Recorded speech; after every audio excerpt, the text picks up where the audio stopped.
Blumen. At defensive line, number 64, Fraser Lemensky. Defensive lineman number 60, Jamie Eldridge. And linebacker number 3, Justin Beezer. At linebacker number 5, Sean Choi. And at linebacker number 8, Aaron Dennis. At linebacker number 10, Lester Orellano. At defensive back number 18, Will Whelan. Defensive back number 11, Max Skinner. At safety number 12, Connor Thompson. And at safety number 0, Isaac Friesen. Here's head coach Matt Ward and the rest of the Argyle Pipers.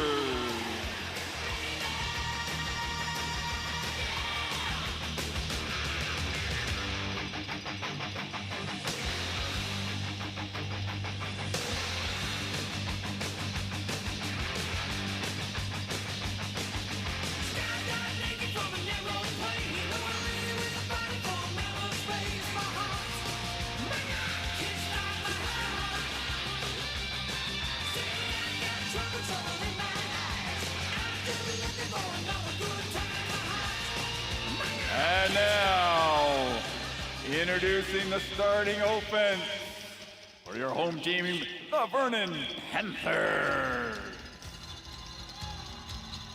Offensive lineman number 60, Owen Carpenter. Offensive lineman number 62, Tanner Hansen. Offensive lineman number 64, Aaron Tykrum. Offensive lineman number 71, Blake Bell. Offensive lineman number 74, Keegan Kitching. Offensive lineman number 77, Austin Goff. Wide receiver number 1, Ben Butler. Wide receiver number 2, Gabriel Gilmore. Wide receiver number 18, Chris Curtis. Tight end number 12, Aiden Stringer. Quarterback number 20, Aiden McDonald. Head coach Sean Smith and the rest of the Vernon Panthers.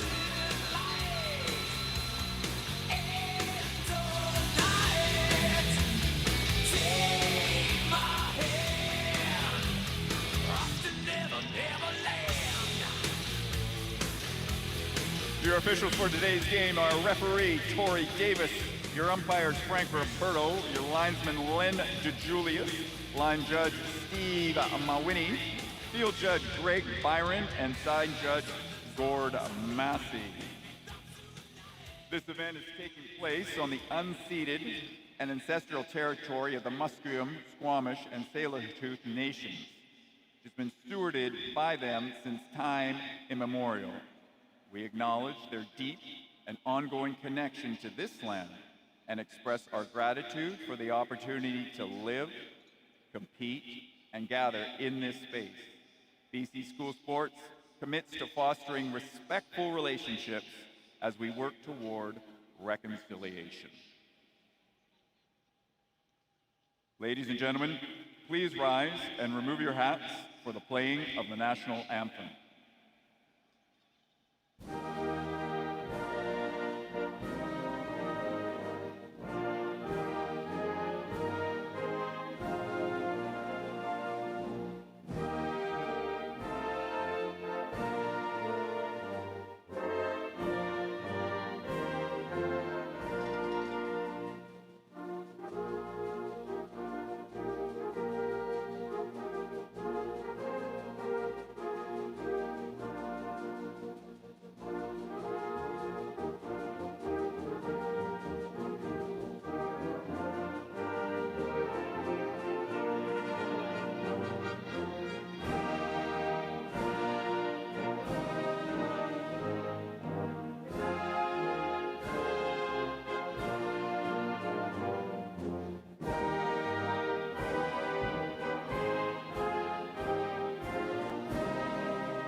There it is, my all-time favorite song right there, O Canada, the musical rendition. As we welcome you inside BC Place on Championship Sunday. Jake Elliott and the Hall of Famer, Jay Prepchuk, with you once again at center field here at BC Place, Jay. And I know you just took part or announced the All-Star game. We'll talk about that as the afternoon moves along here. Two big football games to come up. AA Championship right here, right now.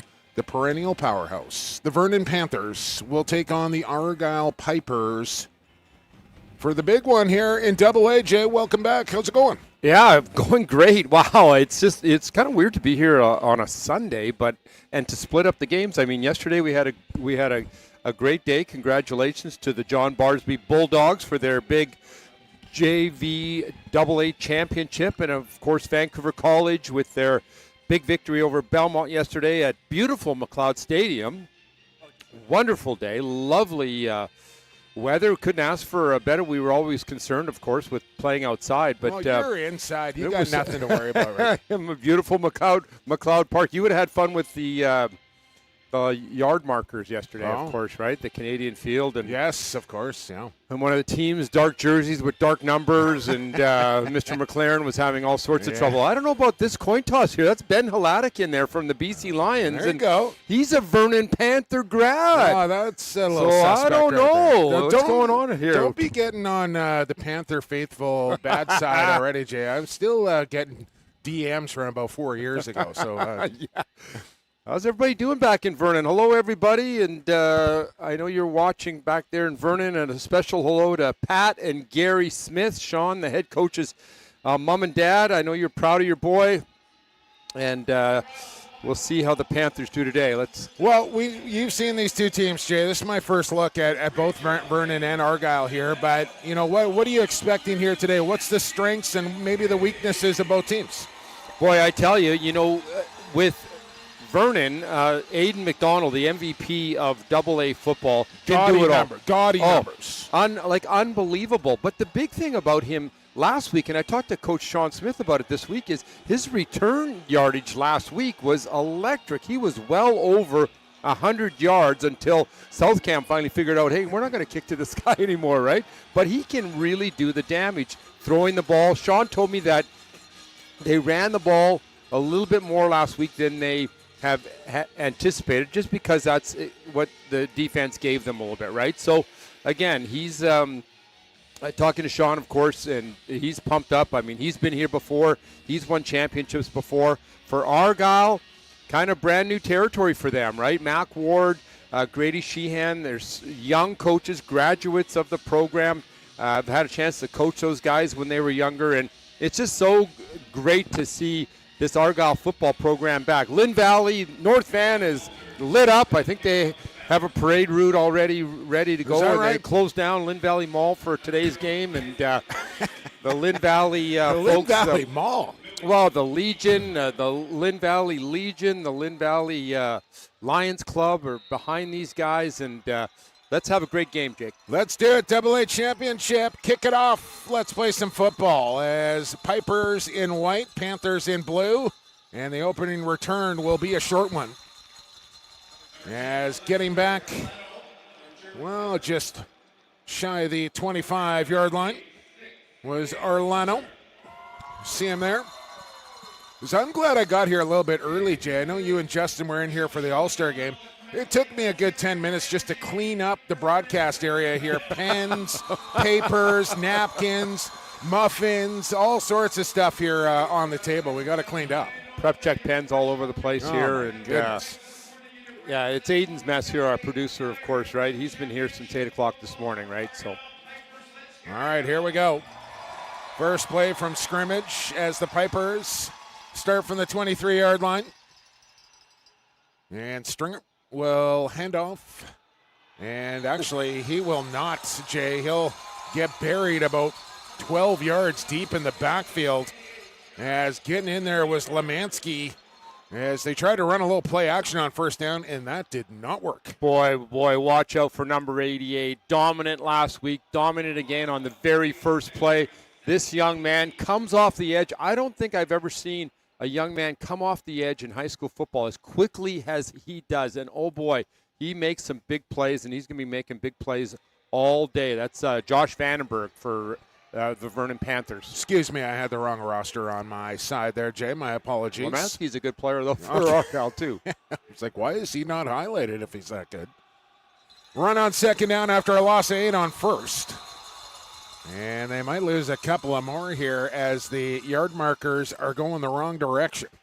Boy, oh boy, you can tell the Vernon Panthers, boy, are they ever ready to play some football again. Very, very experienced football club. Sean Smith has his guys all fired up already. 2 big plays on defense to start this ball game, putting the Argyle Pipers deep in a hole. Though Connor Thompson, the quarterback, does have a strong arm, look for him to go deep.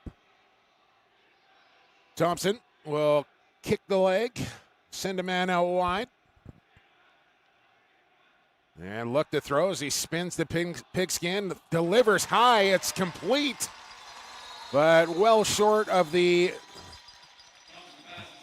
marker to gain, as he'll get about 12 back, but still be well short of the 33-yard line. Yeah, Isaac Friesen, the Courageous all-star catch there, receiver, too. absolutely going up on that post route and coming down with that ball. I like the design. Mac Ward, the head coach and offensive coordinator, I like the design of that play, motioning out, trying to create a mismatch, but Vernon caught that and switched the linebacker and the DB.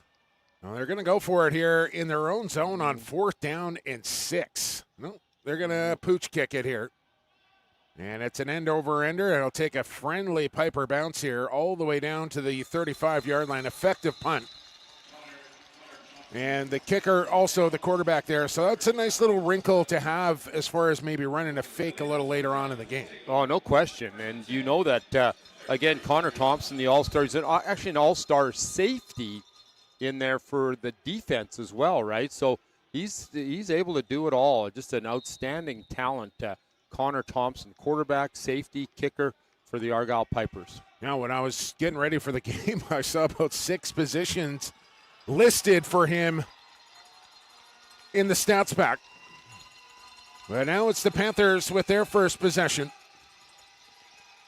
And here is Ed McDonald. He's going to load up and go deep on first down. Threw into double coverage, tip drill, incomplete.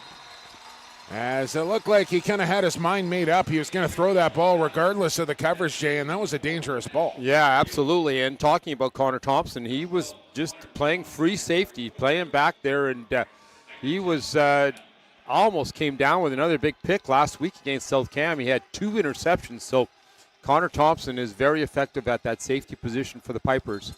So nothing on first down. Here's second down. Man in motion. The pitch.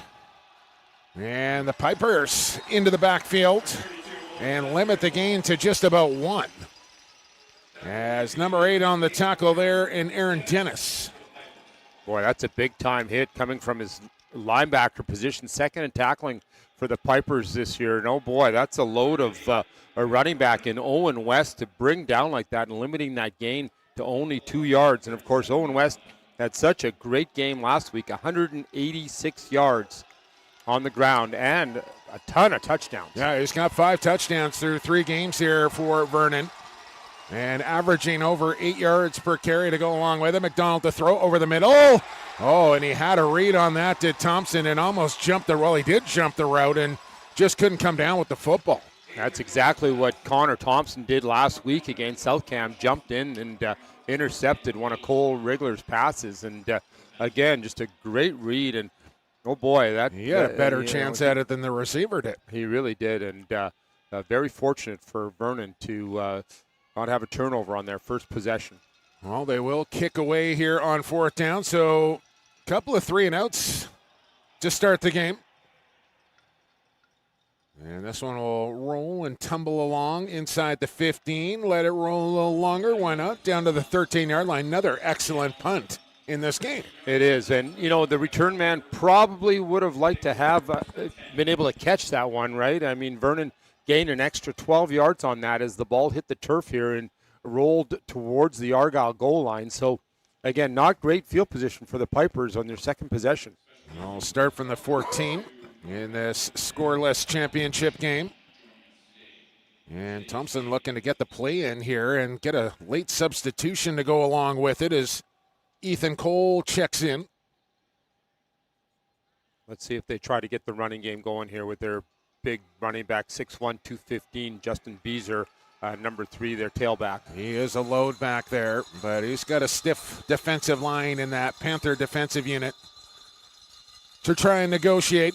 And they will hand it off up the middle and runs and bounces off of one man. A second one comes in and drags him down. And again, the Panthers are coming to play on defense. No gain on the play, maybe a loss of 1. Boy, oh boy, watch number 60 for the Vernon Panthers. If you want to see how to play linebacker, just take a look at this young man coming through and making a huge tackle.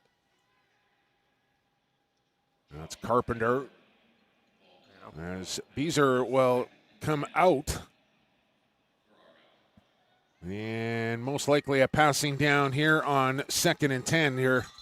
Backed up pretty good. And want to be careful with the football here early in this game. Thompson, quick throw to the edge. High, bobbled, caught, and might have been better served just to let that one hit the turf. As Skinner fought the football, he made the catch, but he was 5 yards below the line of scrimmage. And that's what happens on these quick hitch screens to the wide receivers, is that those defensive backs are able to read those plays and fight through the blocks. It's important on those plays, of course, for the wide receivers to maintain their blocks because there is that distance of the throw traveling through the air, of course, and the aggressiveness of Vernon's defense was really shown again. Their defensive backs and linebackers have really come to play tonight. Lost a couple, 3rd and 12 from the 12. As they work from the right hash mark here, Thompson. 1 in the backfield, 4 receivers in. Here comes the pressure from the Panthers. Long lobbing shot up the far sideline. And they'll say incomplete over there. Unable to get the feet down. Made the catch, but pretty good defense and coverage out on the perimeter there as well. Yeah, absolutely. Connor knew where he was going to throw this ball all the way. And Vernon just in a cover 2 man look. So the corners, you can see number 3 is the safety, and he did a good job of staying. So Liam Shalaby did a nice job of staying with the wide receiver and really, knocking down that ball so that Argyle is in punt situation. So Hunter and Liam, the 2 twins out there from the Vernon Panthers. Playing a little field position here. Return man stands at the 50. Kick will come from the 5. Good high kick here. It'll bounce around the 42. And it'll stop there. So the Panthers will come out in much better field position than they had for their opening drive. They're going to start this one inside Argyle territory. And boy, I tell you, they do not want to kick the ball to Aiden McDonald. We're going to talk about him all day long. Plays defense, plays quarterback, but also was very effective on the return game last week. He had well over 100 yards returning punts and kickoffs last week in the big semifinal victory for the Panthers. Well, I want to say that's 3 more punts than we saw a week ago in the semifinals. There just wasn't a lot of kicking in those 2 games. You're right. There's McDonald on the quarterback keeper, follows a block, makes a cut, and finally we get a positive gain here. As McDonald gets up on a bit of a limp after that tackle, but it will be close to a 5-yard gain, and we got a whistle. Faking the toss and just running off tackle, a well-designed play. And again, Aiden McDonald. Jay. Yeah. That did not look good on second glance there, and this a big developing story here. His head came down on that turf rather violently, got up very wobbly, and you never want to see that with any football player, never mind your best football player. No, absolutely. There you go. And Aiden is out of the ball game right now, and boy, we're going to have to keep an eye on Aiden McDonald to make sure that he's okay. Yeah, he did jog off under his own power, but that initial wobble when he got up is very concerning. Nash Steele jumping in a quarterback. That's number 4 in there now, and what a spot to be thrust into here for Nash Steele. Yeah, we'll get Aiden, our producer, here to get on the binoculars here and see if we can take a look at what's happening over there on the Vernon bench with Aiden McDonald again. I think he's still got his helmet on over there, Jay, kind of walking around, and I think he's with it, but on the trainer's table right there. Right do you take some precautions here with the young man? I think you have to. Yeah, no question. So that is huge here for both teams. Aiden McDonald out of the game for now. Hand off, a good run. That's a first down for Vernon. Yeah, I mean, the situation now, of course, is the Aiden McDonald, a dangerous offensive weapon from his quarterback position, but this just means that Owen West is going to get the load a little bit more. But, you know, the quarterback, Nash Steele, he's had lots of experience and had a chance to play a lot of football over the years from his quarterback position. So, you know, they might not have the physical running ability of Aiden McDonald, but you certainly have a quarterback in there that's had experience, and look for a steady dose of Owen West, number 32, the outstanding tailback. He'll know the playbook. He'll have run second team reps many a time at practice. Is West on the carry again, dragging a defender inside the 30 down to the 26-yard line. But McDonald's coming back in here, Joe. Yeah, thanks, Aiden, our producer here. Aiden is right on top of things. And Andrew, our cameraman over here, we got a great crew. Rapson over there on the other camera. Everybody working hard today for us at beautiful BC Place. Oh, you were pandering to get yourself on camera again in the All-Star game. Look at me. I'm with the CFLer. There you go. Absolutely. Every chance I can. Shameless. Absolutely shameless. Under 5 to go here in quarter one. Clock moving down towards the 4-minute mark in this scoreless championship game. McDonald back in at quarterback, and a whistle will go before the snap, as I think the play clock was about to expire and the Panthers need to burn a timeout. Yeah, not what they want to do, but again, a smart call, and this is an opportunity for us to just mention that strong offensive line. Of course, Angus Reid, the outstanding BC Lion, Vancouver College grad, BC Lion, lives up in Vernon now, and the Vernon Panthers are just so fortunate to have him as a coach. And an author as well, of course, is Angus Reid with his first book, Thank You, Coach, and he's come out with his second book. I've had a chance to read a little bit of it, called Teenager. So folks out there, you're able to order Angus's book, Teenager. I get a small cut on every Well, book sold. I was going to say, I'm glad you can read, because you sure as heck can't spell. Yeah. Nathan Heyer, left tackle, number 51, Marcus Fraze at left guard. Owen Carpenter, the grade 9. Since grade 9, he started 50 games, over 50 games this young man has played. And also a linebacker, right guard, Tanner Hansen. Right tackle, 77, Austin Goff. Excellent offensive line, opening holes for McDonald and West tonight. 2nd and 5 here to go from the 26, in between the hash marks. A little sweep action. It's McDonald on the keeper, and he'll spin ahead. Just shy of the first down marker, about a yard to go here on 3rd down now. Yeah, you're going to see a quarterback sweep, and again, you know, not only can Owen West carry the football, but he does a good job of blocking. Though the Argyle Piper, number 8, Aaron Dennis, we've mentioned his name a few times from his linebacker position, was able to get off the block from Owen West and make a tackle and really prevent the Panthers from picking up a first down. Well, big play here. Keep this drive alive. 20 and 32 in the backfield. You would expect one of those two to carry the rock here. Well, that looked like motion there. Look out, West. Is that a live football?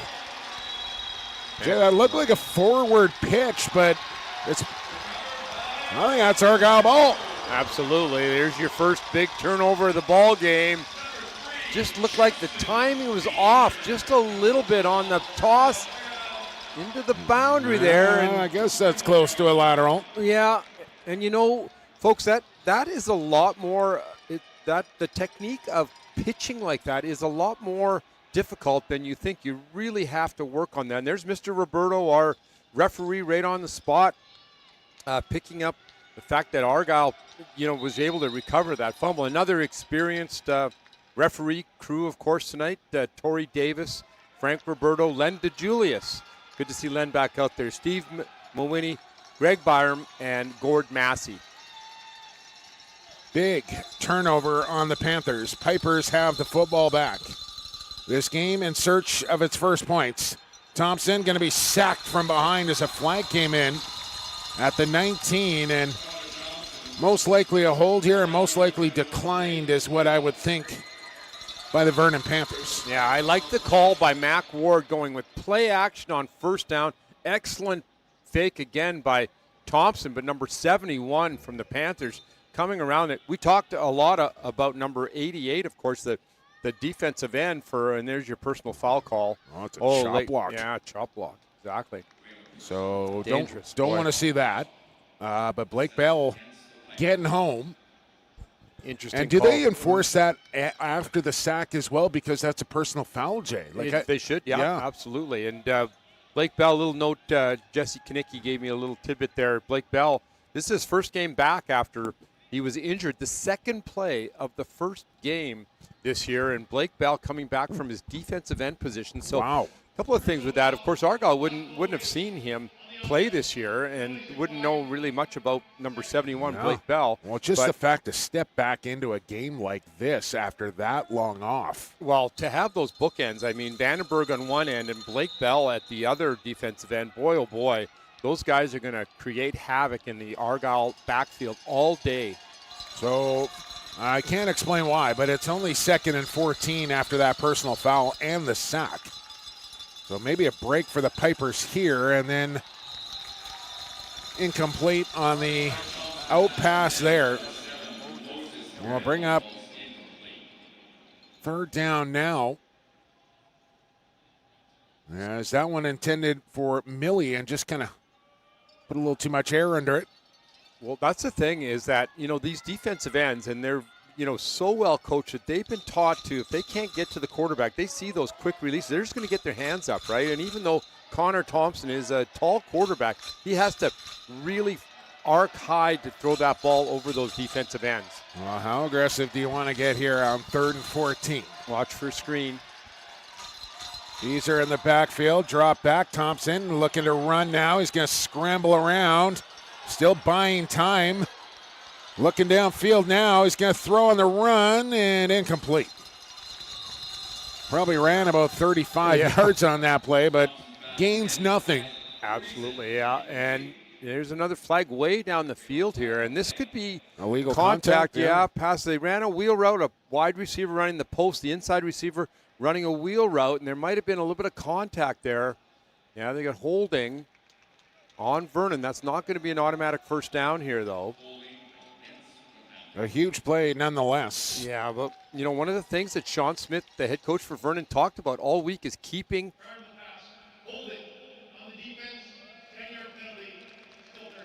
kind of nice to have the referees with their little announcer on there. Shut up during that. Working better than it was at Rogers Arena last night. I'll tell you that. I don't want to interrupt the referees when they're telling the world the call, right? So it's nice to have Tori Davis let us know what the call is, and I will try to shut up during that time. But again, coverage. We'll go get the duct tape at halftime if it continues. All right, so 3rd and 4 now after the 10-yard penalty. And let's see, Thompson going to try and throw for it over the middle, and Millie got his hands on it, but pretty good defense there, step for step. To knock that one away at the last second was Shalaby. Just absolutely perfect coverage from one of the twins. Hunter, you did a great job of covering. There was such a tight window to throw that ball in there, and boy, oh boy, I saw all 4 of the Argyle receivers covered. Just a great job by the defensive backs and linebackers from the Panthers. Just really not giving any opportunity for Connor Thompson to find a receiver. Well, they got the punt formation out, and they got nobody back to receive the punt. Oh, and here comes Aiden now. He's got the option to fake that. Then he got underneath that one, Jay, but put it very high. Takes another good Argyle bounce here down to the 30-yard line. And that's where it'll stop. Vernon, I would say, Jay, looking a off kilter here to start this game. You know, they've missed a couple of assignments. Their quarterback going down and getting back into the game. They're just not quite firing on all cylinders here yet, as I'm used to seeing for this Vernon team. Yeah, absolutely. Maybe a little bit of early game jitters, of early fumble in the game. Argyle is a very, very aggressive defense, though, and boy, it's, you know what, it's championship football, and I know the Panthers, with their experience, they're going to settle down and, possibly have a big drive here. And Sean Smith, I know the head coach, is just kind of, hey, guys, let's just play our game. There's McDonald. He'll throw. Got an open man. It's West as he'll turn it upfield and just steps out of bounds shy of the 50-yard line. As the best play of the game offensively here for the Panthers there. Just a nice, simple little swing pass out to the running back and let him do the rest. Absolutely. When I watched the pregame warm-up, they were throwing to the running back a lot, just clearing out with the receivers and hitting West in the flat. Just an excellent call by Coach Sean Smith. Well, fresh set of downs. They'll run the same play to the other side. West. Flag comes in. West goes down after a gain of 3. Yeah, we're going to get a hold here. Coming back. Yeah. Again, Torrey Davis, the experienced referee.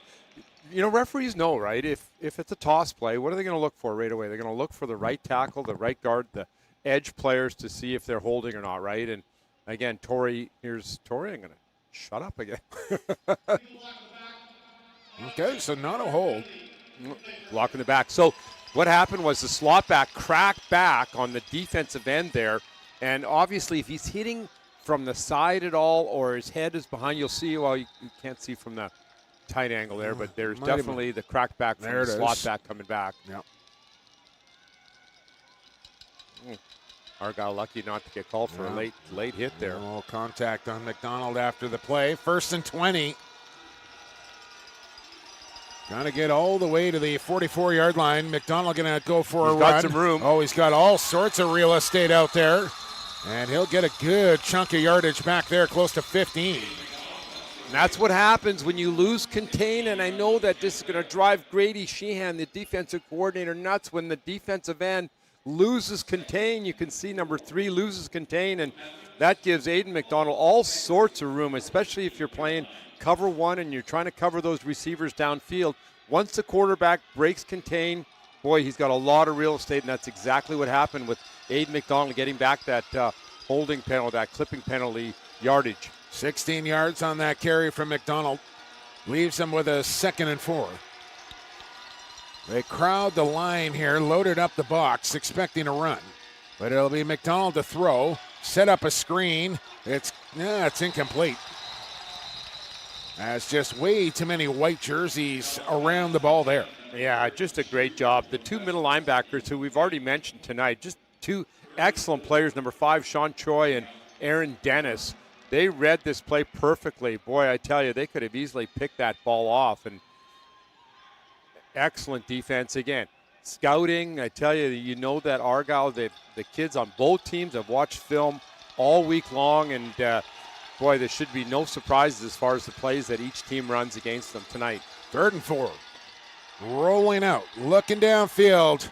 One-on-one out there.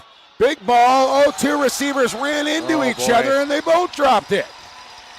Now they're chatting right now with each other. They would like to have that one back. Oh, boy. Ben Butler thought he had that ball, but again, number 4 kind of jumped in there. And I mean, who was this intended for? That's got to be going to steal there, no? Or is it to 1? Yeah, question asked, that's for sure. Boy, I'll be thinking about that one. Argyle's pretty fortunate, though. Number 18 for Argyle was deep there, Whalen, but boy, oh boy, Aiden McDonald is going to have a chat with his guys right now to see. I thought they might gamble from that area there, but a beautiful spiraling kick here, Jay. You can't do it any better. Oh, look at that. Oh, 1 yard at the 1 yard line. Yeah, right there. Boy, oh boy. What a kick. How about that, eh? 1 yard line. What a tremendous can we get another look at that and just get the spiral of that football as it came off the foot? You young punters out here, this is what you're looking for. Is you won't really see the ball in its trajectory, but just watch the left-hand turn right at the end of that thing. Oh, man, he's Boy, yeah. maybe lucky he didn't get fortunate. touched. Just stay Touchback, away yeah. from that thing. Yeah, Nash wanted to down it there, and like you said, he was kind of had one arm in the end zone there, and he was lucky the ball bounced out just before he kind of got into the end zone there. So again, Argyle, boy oh boy, Long probably going to call way to timeout go. here.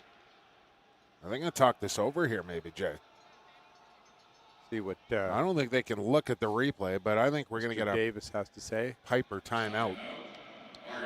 You want to be sure on what you're running here on your own 1 yard line. Absolutely. And gives us a chance again to say hi to Roy Kanicki back home. Roy, the founder of football with the Vernon Panthers. Roy, I hope you're doing well and beautiful Naramata. Your son Jesse out there coaching away and doing a great job with this program. But Roy, I remember battling against you years and years ago when you were first developing this football program. Always competitive kids, leather always helmets. tough. Oh, yeah, no face masks.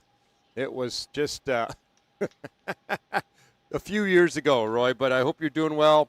Again, thank you for all you've done with Vernon Panther football. And again, Sean Smith and your son has carried on the great tradition of football with the Panthers. And boy, oh boy, year after year, it seems like the Vernon Panthers are playing in BC Place, Jake, and we get to see They're the here same every year, names. Jay. I mean, every single year the Vernon Panthers are here. And we got players like Owen Carpenter, of course, who, as we said, has been a starter since grade 9 in this football program. That's something else. All right. From the 1. Thompson. Oh, tried to get him to jump, and did they, or did they move?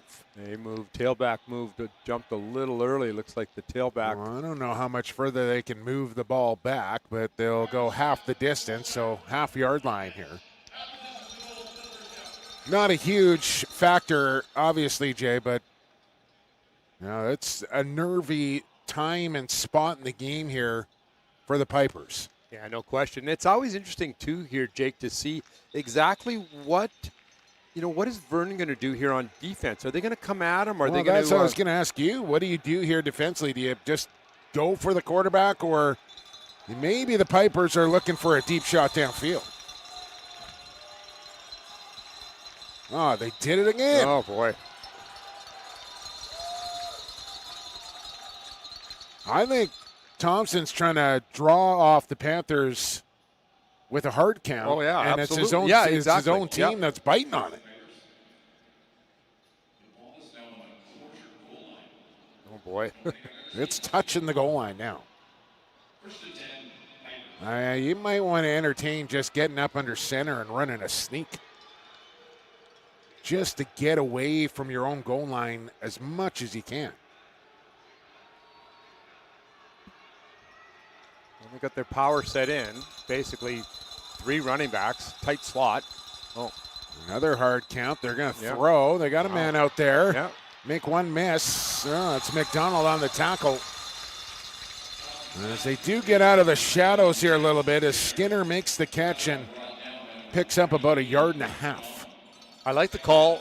Vernon often comes out in a cover 3 situation, especially on first down. They like to play a cover 3 look where the defensive backs are a little bit off, the corners are a little bit off, so hitting that quick hitch is an excellent call on first down for Argyle. And again, Vernon's going to come back in their cover 3 look, and they also will mix it up with a little bit of cover 2 look. So let's see what they maintain in this situation with second and long. Looks like maybe an audible here. Panthers show pressure. They bring numbers. Quick throw again, complete. Out across the 10. First down for the Pipers. Wow, I tell you, that takes some guts for Argyle to do that. And Mac Ward, interestingly enough, Mac Ward was the last quarterback to play for Argyle in BC Place way back in the semifinal in 2016. And boy, oh boy, he's calm and collective in that pocket from his own end zone, throwing the ball, just a great throw to number 5 for Argyle. And Sean Choi on the catch, and that's here. Millie that's down, I believe. So number 7. That's definitely A big blow. All right, tell me about the All-Star game while they attend to. Well, no, first tell me about yesterday out there at McLeod Athletic Park. Who won? What were the scores? Yeah, John Barsby. I tell you what, they just played their game, the JV AA championship. Congratulations, Rob Stevenson, Larry Cooper, the defensive coordinator, James Coco, the MVP of that game, big strong running back for Barsby. Barsby with a big 34-3 win over Milan Boljensic and the Pipers. Best back, Lloyd Walter, and Argyle best lineman Jaden Davis had a great game, number 8 for Argyle. As we come to the end of the first quarter here already. Through 15, you're just knocking them off here, Jay.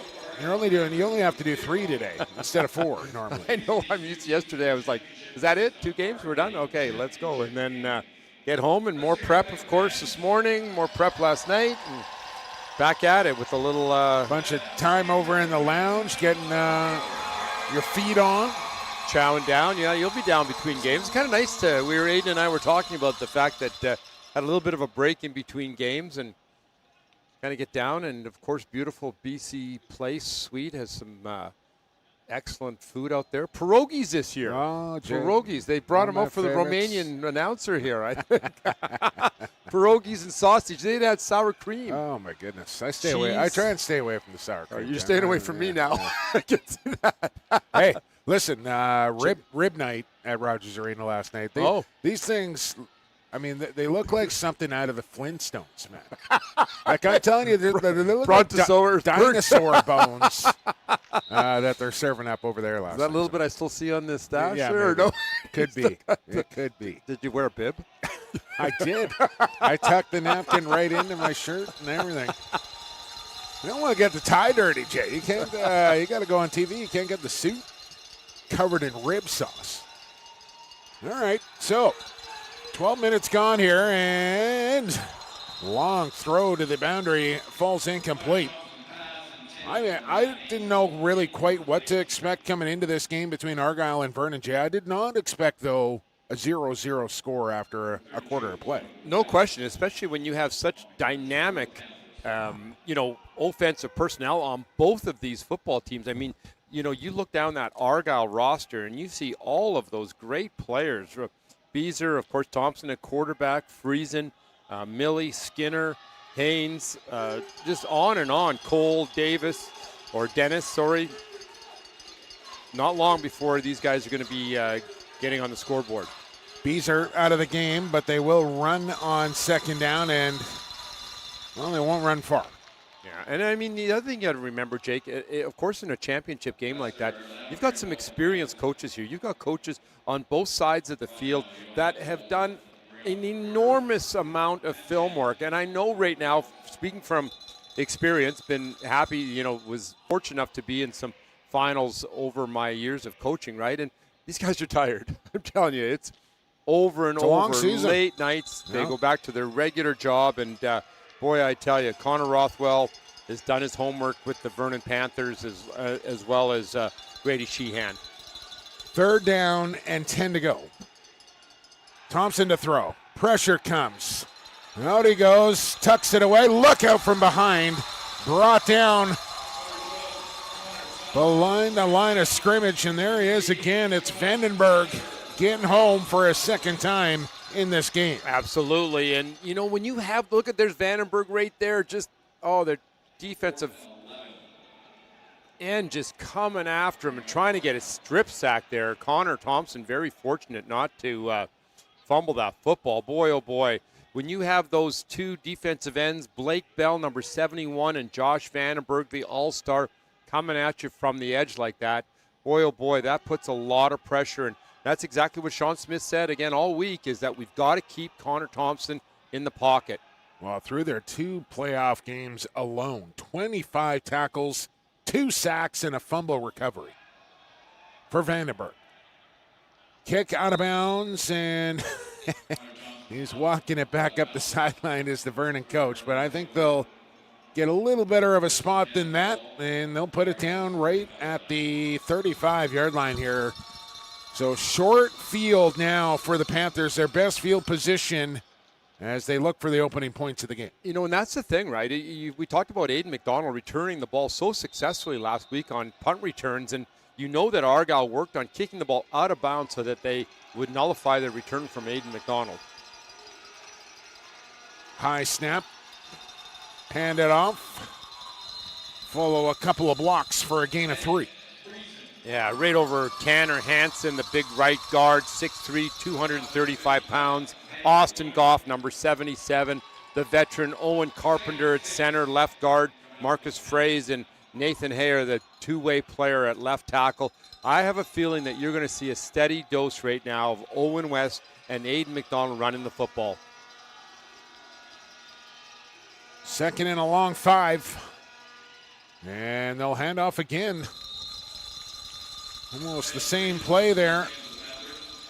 As it goes to Friesen once again, as he'll check out of the game. Yeah, Bennett Friesen, he's got a huge career ahead of him, only in grade 10, and it's great to see on both these teams, these grade 10s contributing the way they are. Hunter and Liam that we mentioned earlier, and Bennett Friesen, Vernon Panthers, you know, they're going to have successful football teams down the road, that's for sure, with these young athletes starring on the varsity team already. Well, I think they do a good job of that, is kind of integrating those top guys as they move along. Here's McDonald breaking free. He's into the end zone for a Panther touchdown. Yeah, there you go. There you go. That's what we knew. We just called it, the fact that we're going to see West. We're going to see McDonald. You know, Coach Smith, he's kind of used that first quarter like a bit of a boxer, kind of trying to, hey, what's Argyle going to run? What are they going to do here? And he's decided that, hey, I'm going to go with my guns, and I'm going to just, right there, opportunities, though. And then watch the burst right there. Excellent. Look at it. And the thing about running quarterback, too, look at Carpenter. Oh, that's center. Look at that. Angus is going to give him a big hug when he comes off the field. And, looks like we got a block kick or a muff kick. And no, not going to make it. That's only 6-0 right there, right? Oh. Well, we've seen things like that prove to be very costly in a game like this. Now, whether that comes back to bite him in the backside a little later on in the game, we'll see. But a missed extra point makes it 6-0 Vernon. Yeah, exactly. So, we talked about that earlier, the fact that it's such a difficult thing to do on defense is to prevent that quarterback running the football, especially when you have that strong offensive line, especially when you have big Owen West kind of leading the way from his running back position and just opening up the holes. And Aiden McDonald, you notice him, he's just got such quick feet, right? And he can change direction so quickly. And when he got outside there, boy, oh boy, I tell you, he put it into second gear, and there's no way that an Argyle Piper was going to be able to catch him. Let's see if Argyle can answer the call here. Friesen and Thompson go back to receive the kick. That'll come from the 40-yard line. Line drive right up the middle and all the way into the end zone and right through the back of it. 60-yard boot right there. Yeah, first down for Argyle. So, again, 20-yard line, not great field position, and really Argyle has not had excellent field position. I don't think they've been across center yet. They haven't been across center. You're exactly right, Jake. So, let's see now again. It's, now it's experience time, right? There's Mac Ward, again, a quarterback in his day at Argyle. Last Argyle quarterback to play in BC Place in 2016 in the semifinal, coached by Wayne Theobald. And let's see now what Mac has up his sleeve. Mac, I know he's talked a little bit this week about maybe some trickery. Well, if I'm looking at this Argyle team, Jay, I think they're going to hang their hat on number 3 in the backfield here. I just think more touches for Beezer, the better. But as they hand it off to him right there, he goes absolutely. But that's that play right there is way too slow to develop. Panthers are already in the backfield by the time he's getting his hands on the ball here. All right. And that's just a bad handoff, and you're not giving Beezer any chance to do what he can do best. Like, get him the ball quickly and let the athlete go to work. Yeah. Once again, how many times tonight are we going to mention Vandenberg's name? And, Jesse Kanicki told me all week long, too, he's the energy. He's the most energetic, positive kid on this football team. And you can certainly see the way Josh Vandenberg plays the game. Just love watching this young man excel at that defensive end position. Panthers bring the blitz. Quick throw. Complete. That's Choi once again. And he'll pick up a good chunk of yardage there, but still be short of the marker. But that seems to kind of be what Vernon is giving you right now, is those quick throws to the outside. And, hey, listen, if you're only picking up 5 or 6 a play, so be it. I mean, you do that 2-3 times in a row, you got yourself a first down. Exactly. And you know what? Smart call. They know that, Vernon is, not overly aggressive on defense, but now they're going to come up in their cover 2 look here. So they change it up a little bit when it's 3rd and long situation. The pitch, no fake. Nice play toss there. He fights, does Choi, to the 30. Let's check the spot.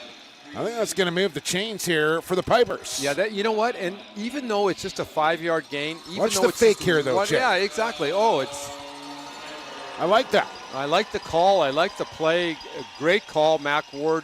Great execution and just a wonderful throw. And even though that's just basically a 10-yard gain over a series of 3 plays, that's a big first down for Argyle. That's going to start to give them some confidence as we go through this second quarter. I think they kind of want to shorten this game up a little bit, right? Keep that ball away from the Panther offense, and if you can manage the clock a little bit, shorten this game up, give yourself a chance. I mean, they are the number 3 team here in AA. Look out! House call on a pick 6. Boy. Oh, Hunter. Oh, number 9. There's your grade 10. Making a play. Yeah. Oh, look at the fans going crazy there. Love it. Jumped the route. Boy, jumped did he ever. And took it to the house for 6. Just a dream of a defensive back, the dream of a linebacker just to pick that ball off like that. Great read, just a quick hitch screen. They've done their homework. They know that the hitch screen is coming. They know that he's got deep help behind him. He's got a safety in behind him, so he has no short responsibility. Just comes through, and I think he just basically I was wondering shocked. whether they were going to kick an extra or go for 2 here. Good call. Yeah, usually it's... They lined up for the single, but I think they might change their mind here. I think so, too. 12, usually, and, for the folks out there, I don't know if you know, but there is an actual 2-point sheet, right? So I know 5 is a magical number. If you're up by 5, you go for 2 in the American game, a little different than the Canadian chart. In the Canadian game, or in the American game, again, it's 12 is also on the chart for going for 2. I always hate the ones that were pick 'em. I think there was like number 8 or some crazy number like that was like that, right? So, anyways, it was it's good to see. I think you hit it right on, though, Jake. Has called that timeout, and let's see if we can go for 2.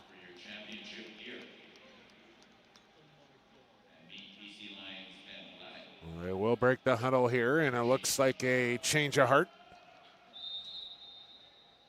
as they will line up and go for 2 here and try and make this a 14-0 game.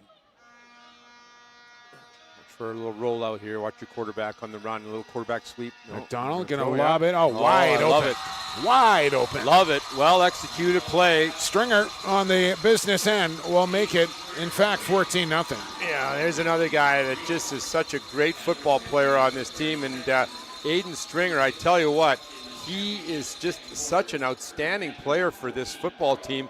Aiden Stringer was injured earlier in the season. As I said earlier, Bell had the elbow and Stringer had a full knee construction after blowing his knee ligaments in the junior semifinal last year. And boy, oh boy, is it ever nice for him to see that come back from the hours and days of rehab. So Aiden Stringer, welcome back to football.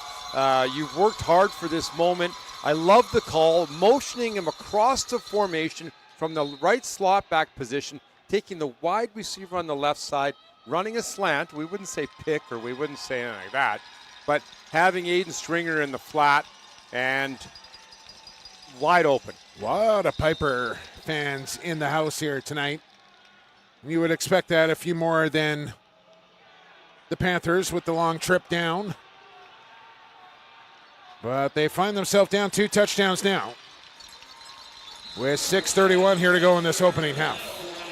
Boy, oh boy, again, that, you know what, you've got to come back from that right now. And Connor Thompson, you know what, you don't have a lot of time as a quarterback to come back from something like that. But you got to get right back in there, man, and start making some plays. Your team is relying on you right now to. Well, we were talking about those short passes, right? Those short passes, the quick outs, and obviously Vernon recognized the trend, and they were sitting on that one. They were ready to jump that quick feet.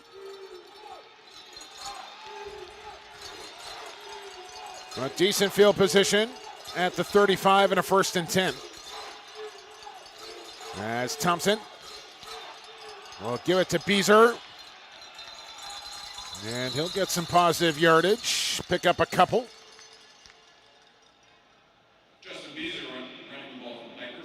Again, that tough defense here from Vernon Panthers. Boy, I tell you, they know it's coming. And a little handling of the football. They're very fortunate for Argyle to maintain possession of that ball. But there you go again, number 32, Owen West, going both ways, making big plays on defense, making big plays, of course, on offense. Going to get to the 45 for a 1st down here, and the Pipers need to kind of string some plays together here and get an extended drive. Oh, they look out. Look out. That one right into the hands and then dropped off a tip. As I like the misdirection there, Jay, right? They've been throwing that same play, so a little pump fake and see if you can get the receiver or the defensive back to jump and find that second receiver. But man, oh man, right there. Haynes got to catch that ball. Yeah, absolutely. I think obviously it was tipped by a linebacker, and just, Vernon Panthers just looked like a young Ben Hadlick making that big play, jumping up and knocking that ball down and preventing completion for Argyle. Well, 3rd down and 7. Well, look like movement up front. Yes, yeah, indeed. They'll blow this one down and not making the job any easier on themselves are the Pipers there now, a 3rd and 12. Yeah, we mentioned the linebacker there from Vernon, and Ben Haladik, of course, the outstanding BC middle linebacker played for the Vernon Panthers, played for UBC, of course. His brother's playing, I believe, for the Edmonton Elks. Still want to say Eskimos, but the Edmonton Elks. So the Haladik family back in Vernon watching this game. You're proud of your boys, and it's nice to see them out in the community and giving back a little bit with this football championship at beautiful BC Place here. Sun's out a little bit, Jake. Was it out when you came in today, of course? Beautiful November day out there. Nice.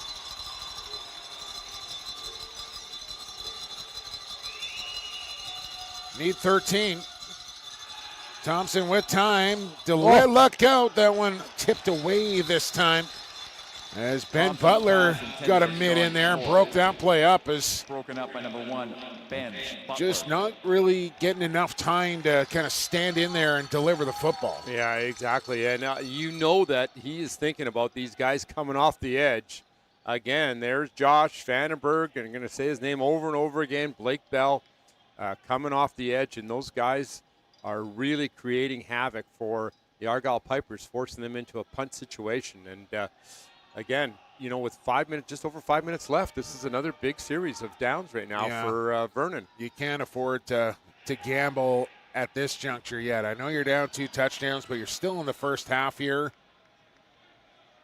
But with that being said, getting into halftime here, I don't think you can allow another score here by Vernon if you want to stay in this game. Yeah, exactly. And gives us an opportunity to congratulate the Vancouver College Fighting Irish grade 8 football team 2 weeks ago. They won the championship, the grade 8 championship, defeated Lord Tweedsmuir. Coach Esau, congratulations. Is that like their 9th in a row or something like that? Something like that, I tell you. 28-22 was the final score. The final touchdown was on the last play of the game. 80-yard run by Mario Schmidt. Congratulations, Coach Esau and the Vancouver College Fighting Irish grade 8 football program. Big championship win. Here we go with the Panthers and West ahead for a few. Boy, and this is the time. I know that I saw Angus on the sideline. Look at him all fired up. There's Angus right now. I watched him during the pregame warm-up, and Angus was right in there firing up. He was coaching all the way to the end, all the way before the boys went into the tunnel. And there's Angus just right into his offensive line's face and talking to them about, you got to block this guy, you got to block this guy, coaching all the way to the end. And again, we're going to see a steady dose of West and McDonald on this drive. Sounds like a real estate firm or something like that. Right, here he is. McDonald into the open field again. It's a foot race, and nobody is going to catch him. McDonald's, Wow. Panthers, touchdown. Wow, how about that? 65 yards to pay dirt, and oh boy, look at the parents out there. I know the Reeds are out there enjoying this. Oh boy, I tell you what, there's your athlete. Big time players making big time plays in the big games, and just a simple search off tackle. That's the weakness in that 30 defense from Argyle. They have a nose guard, 2 defensive ends, but there's huge seams over the guards. And when you have guys like Marcus Fraze and Tyler Hansen, Carpenter, Goff, and Hire opening those huge holes, boy, I tell you what, that is just going to create trouble for the defense. So another missed kick there as Johan Wolter sends it wide, and you may want to just consider going for 2 instead of 1 here moving forward. I think that's his second missed extra point. Yeah, absolutely. And an opportunity for us to congratulate Brian Taggart and Rob Kazakowski. Couple of big easy for you to say. Yeah, a couple of big victories last week. And I know last week you were talking about Ron Turner, of course, the outstanding long-time JO coach, Vancouver College defensive coordinator, and we were wondering how many rings he had last year. What do you got there? What do you got there, Jake? Oh, he said, just because I asked, here's the answer. The 4 really big ones are from Van College, and the others are from John Oliver, the Marilomas. Vancouver Marilomas, baby. And the BC Hall of Fame, of course, the Subway Bowl. I don't know if he's answered this. I can't add all those up, Coach Turner. Just give me a number here. Give us a number, Coach. I know you're listening there, buddy. Ron Turner, Coach, you're a good man and an awesome, awesome football coach. Vancouver College is fortunate to have you. I think at the end of the day, he's got more rings than he does fingers. Yeah, exactly. How many toes? Just tell us how many toes we're working on there, Coach. Well, Panthers now 3-score lead. And folks, we're doing our best that we can up here with pronouncing it. Jake's a pro at it, of course. And well, Justin I rely Morse on you. Got all these connections here, so Prep Chuck. I give you a list hey, to give it. Reach out to your connections here. I'm trying to find out exactly some of the pronunciations of some of these players here. Sorry, folks. I mean, people always have trouble with Prep Chuck. I don't know why, but Elliot's an easy one. But anyways, help us out here, folks, if you can. And we apologize if we do mispronounce. 4.5 to go here to the halftime. Thompson looking to get something going offensively here for the Pipers. And they'll throw, and that's not helping the cause right there, right through his hands. And Max Skinner, you can't throw the ball any better. That is right where you want it, between the numbers, and that's right through the hands. Yeah, absolutely. And again, Argyle just got to try to get something going here. I mean, just a crucial time, and obviously not turn the ball over and see if, they certainly have the firepower, as you mentioned earlier, when they've got, players like Connor Thompson who can throw the ball down the field to the likes of Millie, then, gosh, they got to make something happen. Look out here. It is just going wrong for Argyle today, and now Thompson. Did he take a shot at the end of that play, Jay? Yeah, it looked like, again, Vandenberg's right in there. I mean, even if it was a proper snap, I think that, he might have had some trouble. He's not moving. With the pressure. Oh, boy. Well, we saw Aiden McDonald go down earlier in the game, only to return and score 2 touchdowns since then. But Thompson, just watch the end of this play here, Jay. A bad snap. Yeah. But then coming in at the end, Didn't look like anything too violent there from Vandenberg, but I'm not sure what the problem is with Thompson, who's getting back to his feet now. But he's going to have to come out for at least a play here. Yeah, let's hope that he's okay to get back in the action here. Yeah, And, it's not looking great. who they have here. Yeah, maybe he did. Maybe he fell on the ball. And good point, Dayton brings that point up. Never feel. That's like getting the old hockey stick rammed into your stomach in the corner. You know that feeling? How about a lacrosse stick? Did that happen too? Or? Not so much lacrosse, no. Well, play it safe. There's Beezer. As with the new quarterback in, not going to take any chances. There's McFadden in just for a snap.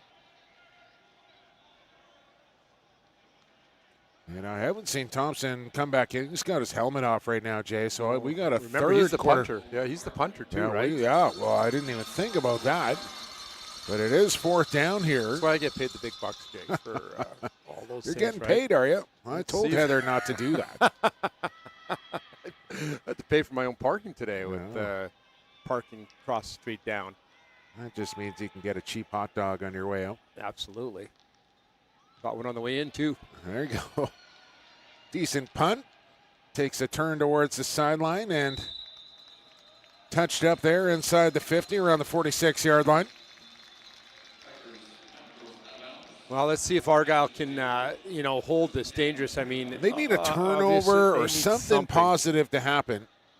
They really do. You're exactly right. Because it doesn't look like Millie's coming back into this game, Jay. He's got a cleat off. He's kicked back on the sideline, and I think his day is done. Connor Thompson's back in. Camera guys, good job. Andrew Rapson, our experienced camera guys here, zooming in on Connor Thompson. Thanks, guys. Good job. Maybe a little play action here, or see what Coach Smith has going here with 3 minutes left. That's McDonald on the play. cue. Yeah, Panther or Piper's ready for it this time. And limit the game to about 3. West out in front, trying to throw a block there. Better job. Yeah, that's a better job. Aaron Dennis, Fraser Lemansky, the defensive end. Fraser, your little brother was playing last night. I know you were out there watching your little brother play in the JV game against Barsby. Congratulations again to Barsby. Here's the pitch to West. Flag comes in. West will dive across the 45-yard line, but I think this one, well, Get I some don't know. early motion here. I think that's a procedure area here, or some sort of early motion. Maybe the Panthers were clapping here, but now they're starting to walk backwards. Mr. Lenny DeJulius, of course. Famous Lenny. There's a whole slew of Holy Cross grads in there. Legal shift, yeah. And just a 5-yarder. Yeah. So strict, with the American rules, though, that, 2 men cannot be in motion at one time. You cannot be motioning towards the line of scrimmage. I didn't see anything. Do you prefer one or the other?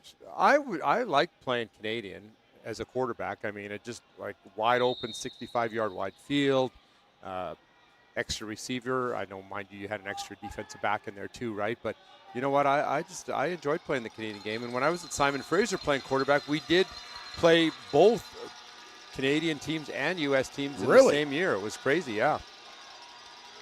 Leather helmets. Oh, a hard hit thrown right there. Dennis. There you go. Delivering the mail.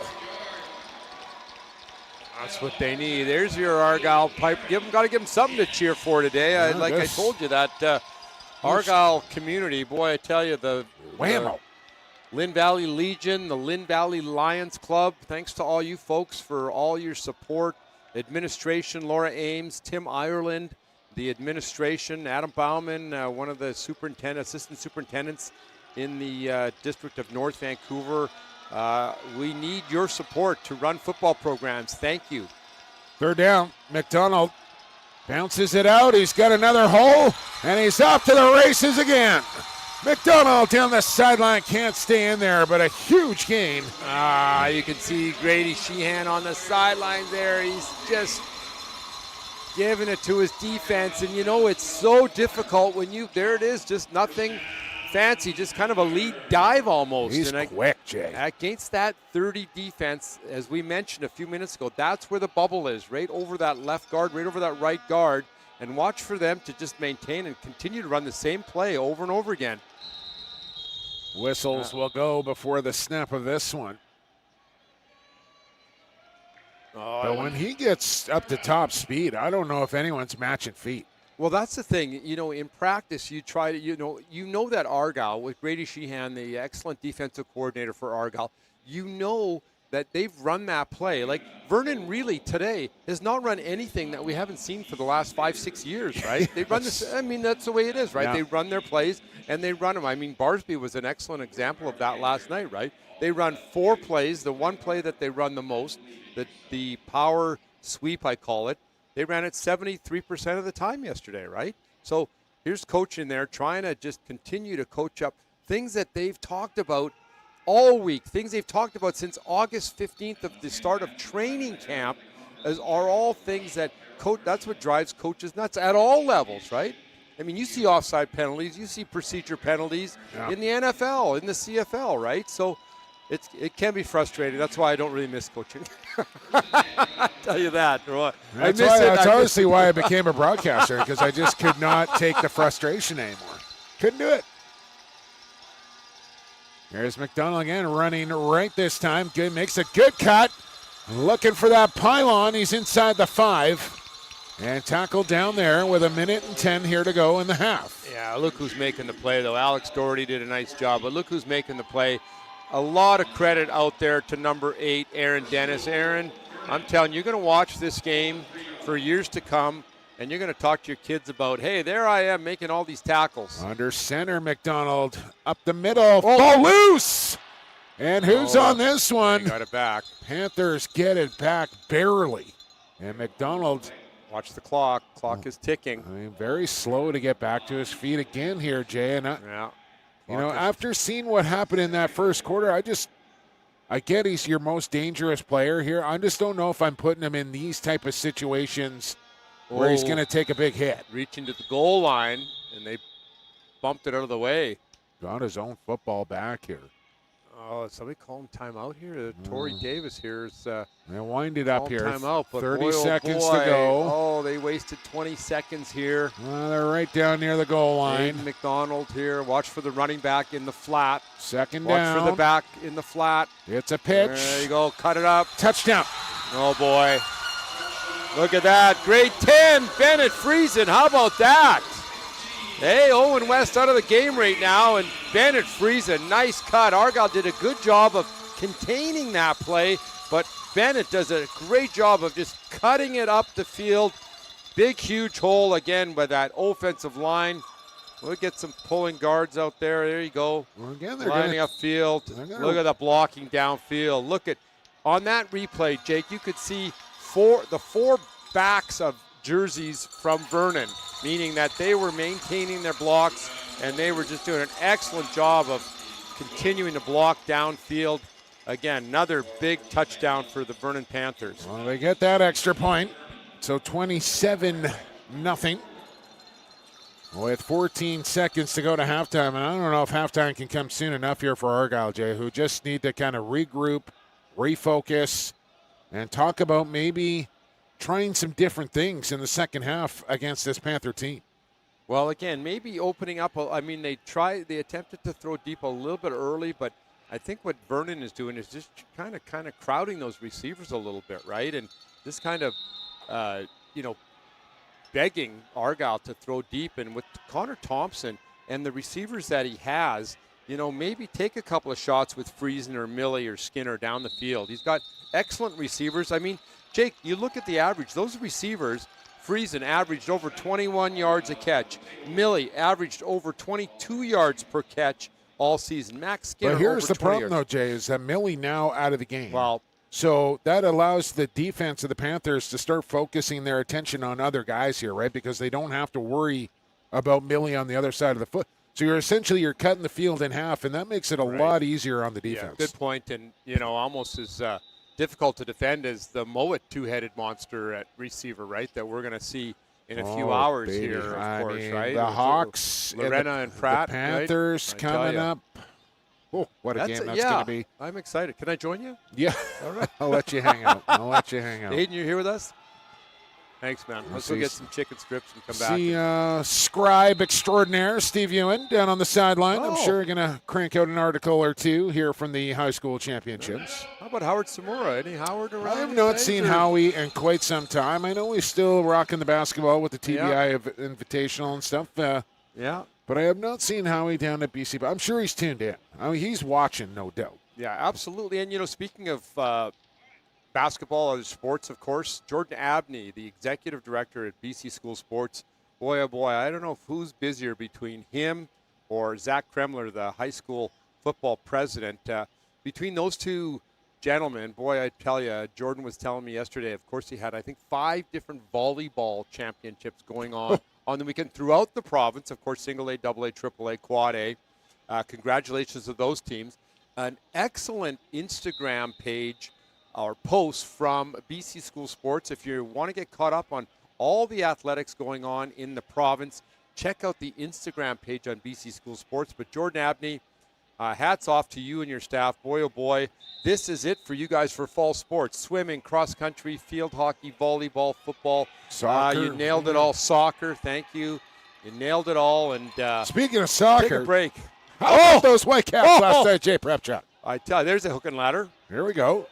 Beezer, can he stay in bounds? Oh, he just tiptoed out. And you're probably only going to get the benefit of running that play maybe once, twice in a game. Yeah. That was the one there for the Pipers, and Beezer just stepped out of bounds. Absolutely well executed right there. Saw that in the All-Star game as well, right? Yeah, absolutely. It's tough for one of the big hoggies got the call. Number 64, GW Graham, rambled and rumbled down the sidelines. I think I saw that young man walking out of the building as I was walking in. He still had the shirt on that he wore during the game, like still covered in sweat, carrying his pads. Nice. I mean, just the ultimate offensive lineman. It's a beautiful thing. That was a lot of fun, those All-Star games. 6th annual All-Star game. Zach Kremler, you nailed it again, buddy. Way to go. 8 seconds to go here. And Thompson will load up a deep shot. He's into double coverage. And it's incomplete. 2 seconds to go. One more play here.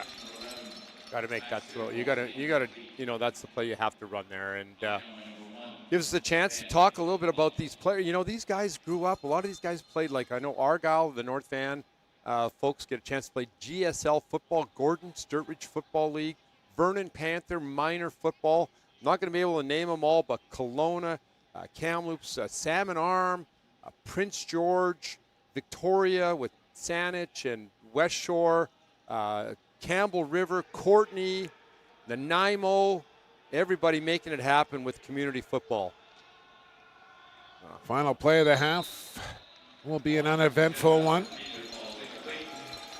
as it falls incomplete.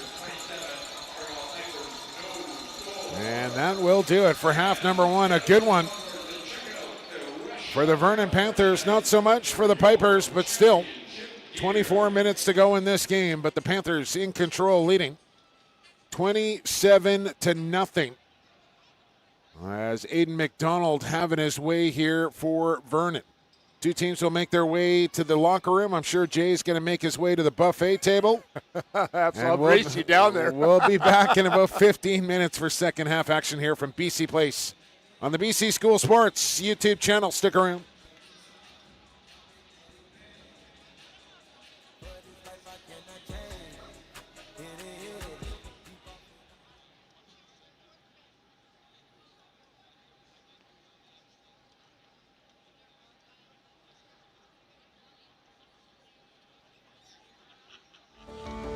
Never was really part of a big union like Laguna, encouraging you to get out there, get the training. It's a lot of support. There's more integration and more of the First Nations communities to come here and get experience working, right? There's a lot of opportunity there. We're all just like one huge family. It's been one of the best experiences of my life.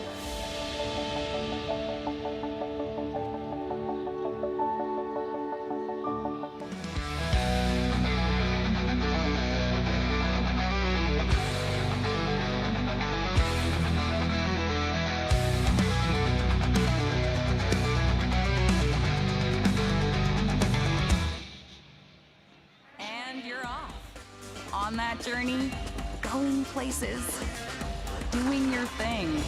Look at you, Trailmaker, Groundbreaker, Pathfinder, making the big moves and the small moves. But wherever you're going, we're by your side every step of the way. For everyone in BC, for every journey. This is Beam. I think sports are a great way for kids to get involved, and I certainly enjoyed playing it when I was young. Okay guys, Beam Credit Union has donated some football equipment for us. Let's open it up and have a look. Go ahead. Yo, this is sick. Gives kids a sense of belonging, a sense of being a part of a team and working towards a common goal. And so those are some of the things that we try to provide for the kids.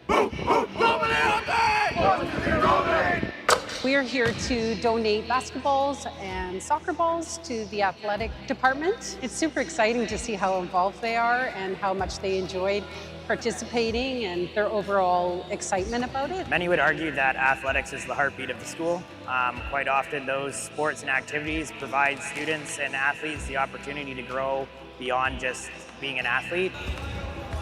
Everything that we do, we definitely consider the community in mind and how it will impact the community, how we can support the people that live, work, and play in this area. We definitely make a lot of effort to supply the equipment for our teams and not have the cost of certain playing equipment fall onto the athletes. I believe a lot of the lessons I've learned in life have come through sports in terms of like learning to work with others, facing adversity, or like trying to reach certain goals. Well, my message to Beam Credit Union and BC School of Sports is thank you very, very much.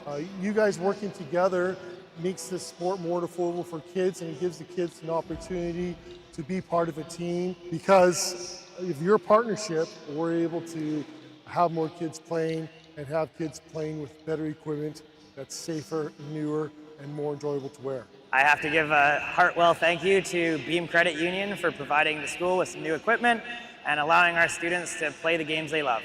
Thank you, Beam Credit Union. Delta Secondary is very grateful for the donation. We're beaming with joy!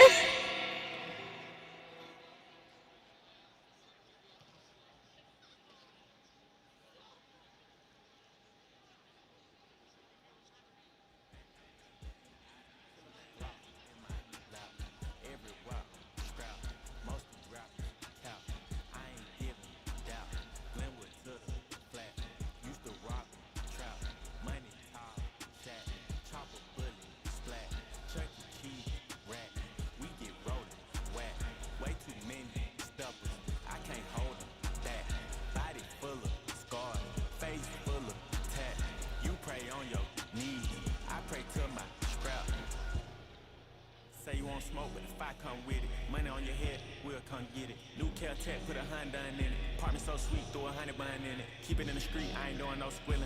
I don't never put women in my business. Full-time rap, I ain't doing no drilling. Whoa, whoa, I can make an M in my sleep, straight up. Sound team breaking out a P. On God, 18 start selling hard a little B. $100, 3-5 a whip from D. Riding down Glenwood, tank on E. All about the money, I ain't never smoke weed. Cool young, they'll take your cheese. Not mine is but us. The gang is what I trust. Straight up. Don't argue, we don't fuss. Straight up. No talking, he get touched. Straight up. I can't smoke my ops, cause all my ops is dust. He thinks he the battery. We call him Elon Musk. Open your mouth when I bust.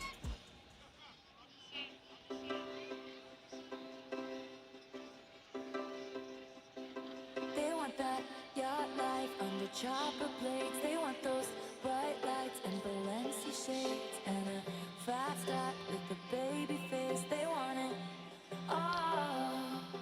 They want that complex female character. They want that critical smash palm d'or and an Oscar on the bathroom floor. They want it all, and they should have what they want.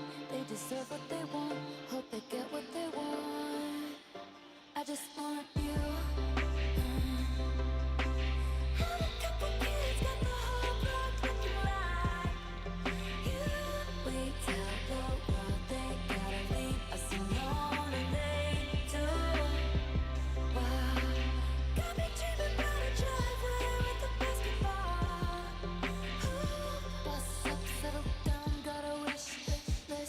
I just want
'cause I know what I want.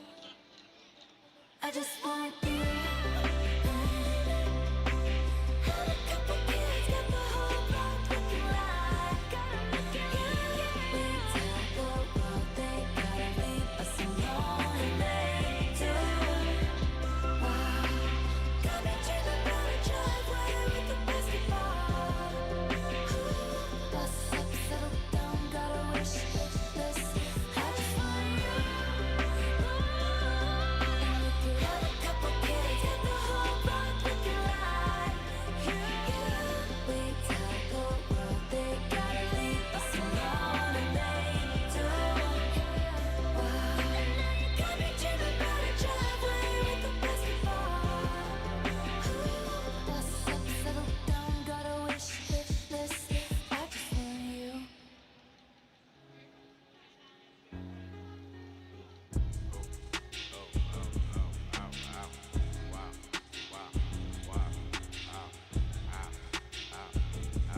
I buy a new car for them, for real. I tear down the mall with them, for real. You can't even talk to them, nah. Room with bosses, I pull up in Rarers, with choppers and Harleys, for real. I be Gucci down, you wearing the car, yeah. Mine club, yeah. Fur pan, my belt, yeah. Triple homicide, put me in a chair, yeah. Triple across the club, we do not fail, yeah. Got them tennis chains on, and they real bling. Draco make you do the chicken head like King. Walking Neiman Marcus and I spend a life 50-50. People see what cost you shooters, they be right with me. 20 bad, cute face and some nice feet. 7,500 on the Saint Laurent jacket, yeah. Be careful when you dumping your action.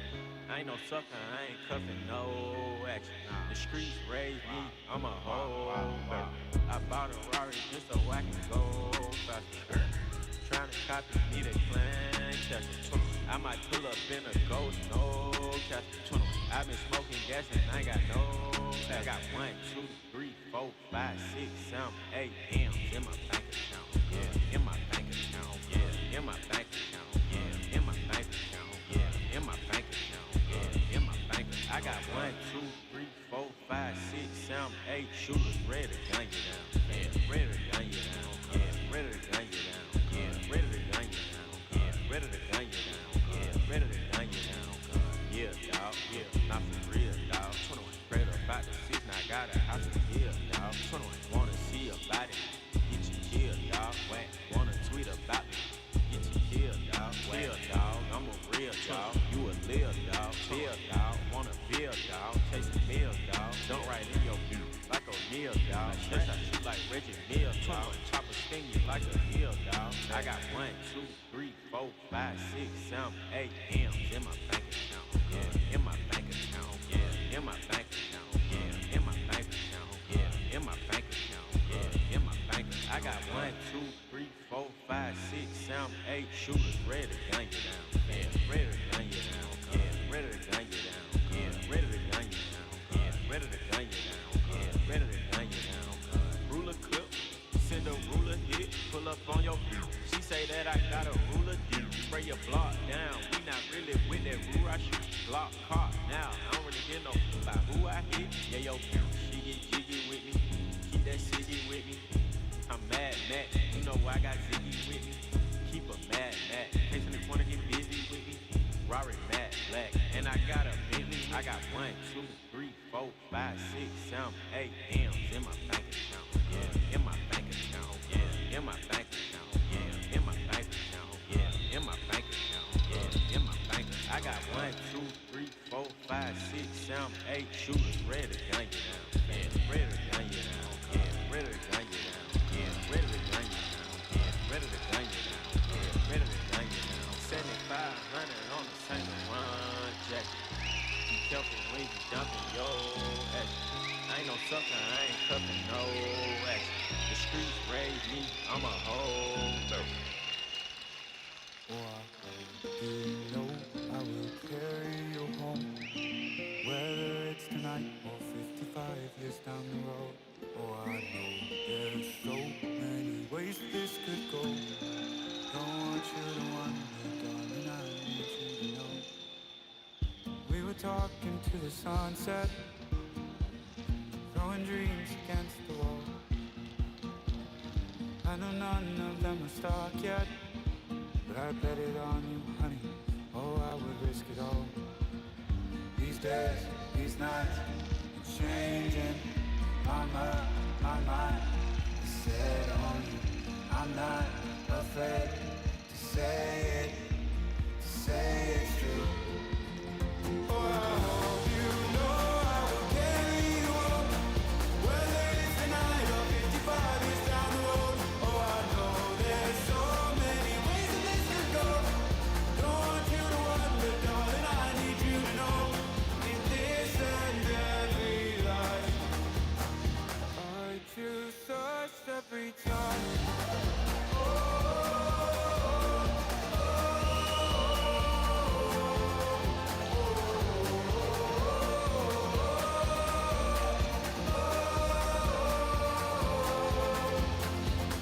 We were California dreaming, our whole life fit in that car. Didn't have a bed to sleep in, we kept each other warm under a ceiling full of stars.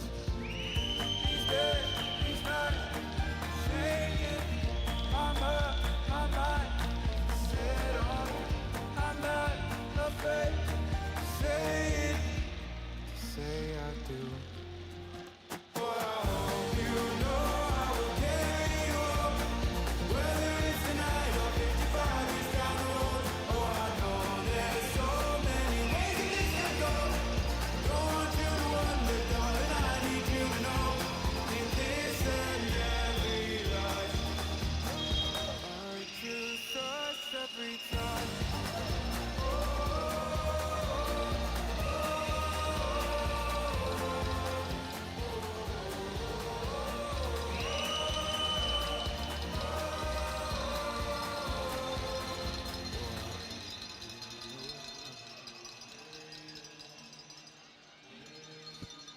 Welcome back, football fans, inside BC Place. 24 minutes down, 24 to go here in this AA championship game.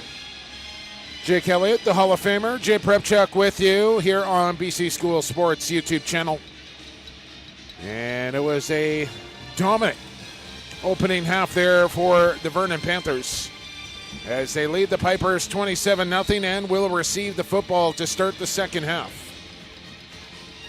As we're just about set to go, kick it off. Let's play some football. A little pooch and live football, and brought in there at the 38. Took a shot at Vandenberg, but made the play.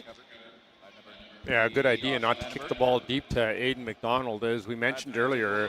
And if you watched the ball game last week, boy, Aiden McDonald was very dangerous from his quarterback position, very dangerous from his defensive back position, but extremely dangerous returning kicks last week. So, again, he can do it all, and let's see if they continue to grind it out with Aiden McDonald and their outstanding running back, Owen West, number 32.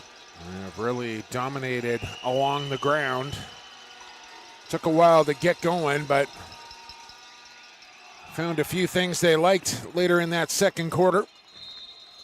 And West will drive ahead for about 4, close to 5 on first down, second down, and 5 to go. Yeah, let's see what happens with adjustments that coaches have made. I think in that 30 front, what Grady's going to do is have those defensive end play a little bit more aggressively, maybe kind of knife inside and take the inside lane, that maybe the B gap between the guard and the tackle to close down those inside dive plays from the quarterback and also from Owen West. Trip formation to the high side. Long count here for McDonald. He'll take the snap, and he'll hand off once again. Good cut. And good run for about 20. As they've really kind of rotated through those two running backs there in Friesen and West. And that time Friesen goes for a big one. Yeah, exactly. And Sean Smith was very concerned about that throughout the week. He knew that Argyle was going to stack the box and really try to take the run away from them. But again, over the left tackle, Nathan Hayer and Marcus Fries, Owen Carpenter, Hansen, Goff again continuing to open up huge holes for that Panther offensive line. It'll really kind of be a demoralizing drive here for Vernon if they can march this down the field and punch some more points into the end zone. McDonald will try and help the cause and gets spun around and forward for about 8. Yeah, just the play that he scored on a 64-yard touchdown run in the second quarter, and just a simple off tackle, even off the guard, is just running kind of what we'd say the 3-hole over the left guard, and again, widening those splits. I know Argyle is going to continue to try to blitz, but that experienced offensive line is picking up those Argyle blitzes. Watch for Argyle, though, to continue to maybe come to a 4-man front, which they've done, and bring more heat, bring those linebackers. Playbook wide open on a 2nd and 3. He's looking for a pass. Yeah, he's audibling here to a pass, possibly. Looks like man-to-man here for the Pipers. Oh, they jumped. Free play? No, they're going to say movement instead. And, man, that will not make the Panther coaching staff happy whatsoever. Exactly. Again, let's see what Mr. Torrey Davis, experienced group. Well, if it's offside on the defense, that play is going to continue, and he can take a free shot. Yeah, exactly. And Torrey Davis, the experienced referee, of course, Frank Roberto, Len DeJulius, Steve Mawhinney, Greg Byram, Gord Massey, excellent crew, great players playing, great teams playing, but also great referees that we have You're a referee here today. yourself. You do a little basketball. Absolutely, yeah. Got the striped shirt and everything. There. Yeah, for I've sure. seen you out there. Leather helmet. Just in your daily life, you wear that around. Another flag comes in, and another procedure call here on Vernon. Yeah. And this is just uncharacteristic of this Panther team, Jay. Yeah. It really is. And you get Angus there. I know that Angus is kind of wondering, hey, guys, what's up here? Angus is getting angry. Angry, exactly. So he knows what's going on, though. He's going to look at him on the sidelines there. I love watching him coach. He's just going for a little He's going for a little cool-off walk there, Jay. I mean, it's not exactly balmy inside BC Place here, and just sporting the T-shirt down there. Here we go on 2nd and long now. Good move from West. Gets about half of it back. Number 32, Owen West.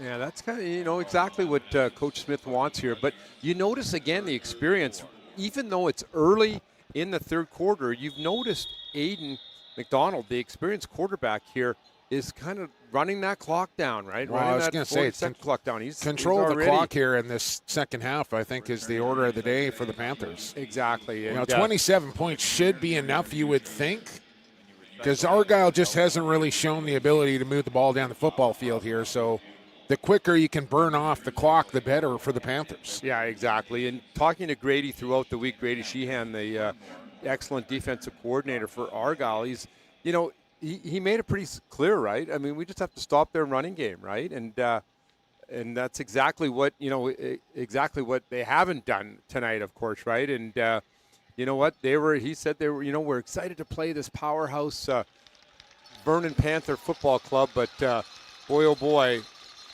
they have just not been able to even, he talked about, outmatching them physically. And that did not happen, certainly, in the first half. So let's hope that Aaron Dennis, who's been the outstanding player on defense for Argyle, maybe just cramping up a little bit. Let's hope he can get back in this ball game. He's had an excellent first half. Yeah, it looks like he'll be okay. Just kind of flexing out the leg a little bit. I'm sure we'll see number 8 back in. Third down play here. And McDonald going to keep himself getting strung out. And he'll come up well short as he goes down awkwardly. Better job by the Argyle defense, containing him, not letting him get to the edge. And big call here now. Let's see what Coach Smith does on this particular call here, Jake. It's going to be interesting because he does have a good 4 yards to go here. So does he go for it here? Might be closer to 5. Yeah, I was going to say closer to 5 possibly. And McDonald not looking too comfortable after that play either. I think he took a bit of a late shot down there. And boy, oh boy. You know what? Tough. These kids, He's tough. Hey, they've been going since August, right? Yeah. I mean, boy, oh boy, just the pounding and every day. I know they practice up in turf in Vernon as well. Well, here we go. I mean, play of the game for the Pipers. Got to get a stop here. Argyle's coming. 4th down. The pitch to West. He's got it. He's got room. He's got more than that. He's got the sideline, and he's got himself a touchdown in the championship game. Boy, oh boy, I tell you, Jake, when you go back and look at a ball game and you look at the big plays, the important plays, 3 or 4 big plays in a game, and when you see a 36-yard touchdown run to open the second half for the Vernon Panthers, boy, oh boy, that's just a huge play and excellent blocking downfield. That corner just could not come down. His stiff arm is right. Boy, oh boy, that was just dangerous weapons from that Vernon Panther with West and McDonald, 2 of the finest running backs in football, in high school football. We do have an. Can we get another look at that stiff arm right there? Because that was pretty exceptional. I mean, the pitch was a little sketchy, a little bit behind him. We saw him fumble earlier in the game on that. Made the catch there, secured the ball, and then once he got to the edge, it was just one man to beat out there and just put the hand on the hat and shoved him right to the ground. There it is again, yeah. Let's keep an eye here. I think it's number right there. Get to the ground. Yeah. My goodness. You know, again, we talk about that offensive line, right? And when you look at that offensive line and you see number 51, Nathan Hare, from his tackle position. And it's a good scheme, of course. Sean Smith and Angus have, got a good scheme on that toss play where they take the slot back and they crack him down on the defensive end, and then the tackle pulls to the outside and leads up the hole. And not only are those offensive tackles, not only are they obviously good blockers and big boys, but they can run, and they're so agile, and that's just making all the difference. Well, slowly walking off the field, that's Will Whalen. We'll see if he can get back in the game here as the Panthers line up for a single. And now 2 for 4 on the afternoon. And it's 34-0. That's a bit of a dagger right there on the Pipers, Jay. You come out, you get the ball in the second half, and just march it right down the field into the end zone. Yeah, it really is. And, at halftime, the coaches get together. They work on their adjustments. You know that Grady has got his offense, probably had the whiteboard out and was talking about this is what we have to stop, guys. This, defensive ends, maybe we got to pinch in that B gap a little bit, or, linebackers, you've got to step up and make sure that you take on that lead blocker on the quarterback lead dives. And you know what? It is, hey, Vernon goes in and they say, guys, we're continuing to play our brand of football, right? We're just playing physical, aggressive football, and that's exactly what Grady Sheehan was afraid of, is that, they felt that they had to, outmatch them physically. 4 minutes and 40 seconds on the drive as well. Return on for Argyle. And gang tackled at the 25. Oh, I love watching the special teams. Love watching the kids run down on special teams. Oftentimes you're not going to have your star players getting down and making plays, but in that particular play, it's nice to see the Vernon kids hustling down and attempting to make tackles as they are trying to cover that kick right there. Yes, 88 first contact again. Yeah, certainly a starter. I thought you said their best players aren't playing special teams, Rep Chuck. I tell you, 88's out there. Yeah, there's the energy guy, right? There's the energy, and we didn't take us long to call Josh Vandenberg's name. Can they get it going offensively here for Argyle? The pitch to Beezer. A little rim here. And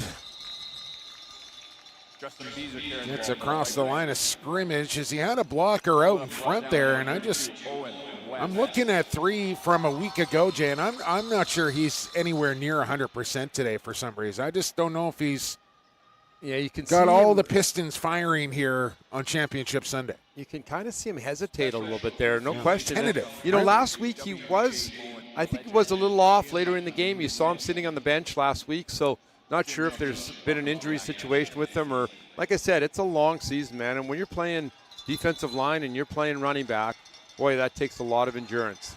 Thompson to throw, long one, complete.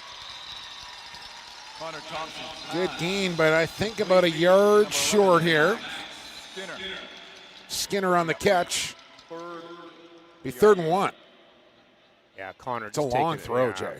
Oh, it's a long throw. I mean, even in the American game, it's a long throw all the way across the field. And Connor Thompson, who was a little high on some of his passes today, was right on the money with that particular pass. And again, you know what? Up 34-0, of course, Vernon right now. But this is a big play here for Argyle. Let's see if they can just get Thompson, something is going. He a threat to run, Jay? Because we haven't really seen him use his legs yet at the quarterback position. We've seen him make a couple plays defensively, but most high school quarterbacks, you're going to get a bit of a dual threat. Beezer will get this carry. He's got a good hole. There you go. Hits it with speed, and will pick up close to 9. There you go. That's what they need there.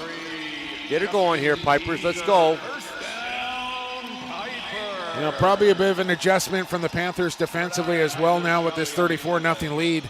Keep everything in front of you is going to be the order. Yeah, nice job. That offensive line, we haven't had a chance really to mention them, but Fraser Lemansky at left tackle did an excellent job blocking Vandenberg on that play.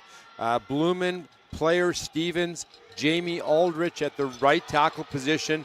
Those guys have had an excellent season. Some big boys up there up front for that Argyle offensive line. Let's see if they can continue opening holes for Beezer. From the 43, Thompson looks, throws deep, again up for grabs, and it's picked off by McDonald as he'll make a cut and get back across the 50 to the 44-yard line of Argyle as the drive stalls. As now McDonald cramping up here for the Panthers after that pick defensively. Just too much air into this ball. I think so. And I mean, Argyle, you knew that they were going to have to throw deep, right? I mean, the one thing we didn't really mention is on that first drive by Vernon, they took up a good chunk of time, right? They took over half the quarter. I actually did mention that. You just weren't listening to me. I said 4:40 on the drive. Was it 4:40? Yeah, it seemed like. I mean, Argyle gets the ball in, for their first possession, and it's already, midway through the third quarter, right? Yeah. So, again. And they're looking for substitutions to come in, and we get a legal block on the return. We'll back up the Panthers a little bit, but it is a turnover. Yeah, it's so difficult to throw that deep pass against the Vernon Panthers. They're so disciplined on defense, and that their coaches talked to them about that at halftime. Connor Rothwell, the defensive coordinator, he talked to them at length about the fact that they're going to have to throw deep. They're going to have to go up top and make some plays. So again, West down with. Yeah, we've got a couple more crampings here. We got Aiden's going to check out to see who exactly looks like maybe a lineman down there. Again, Jay,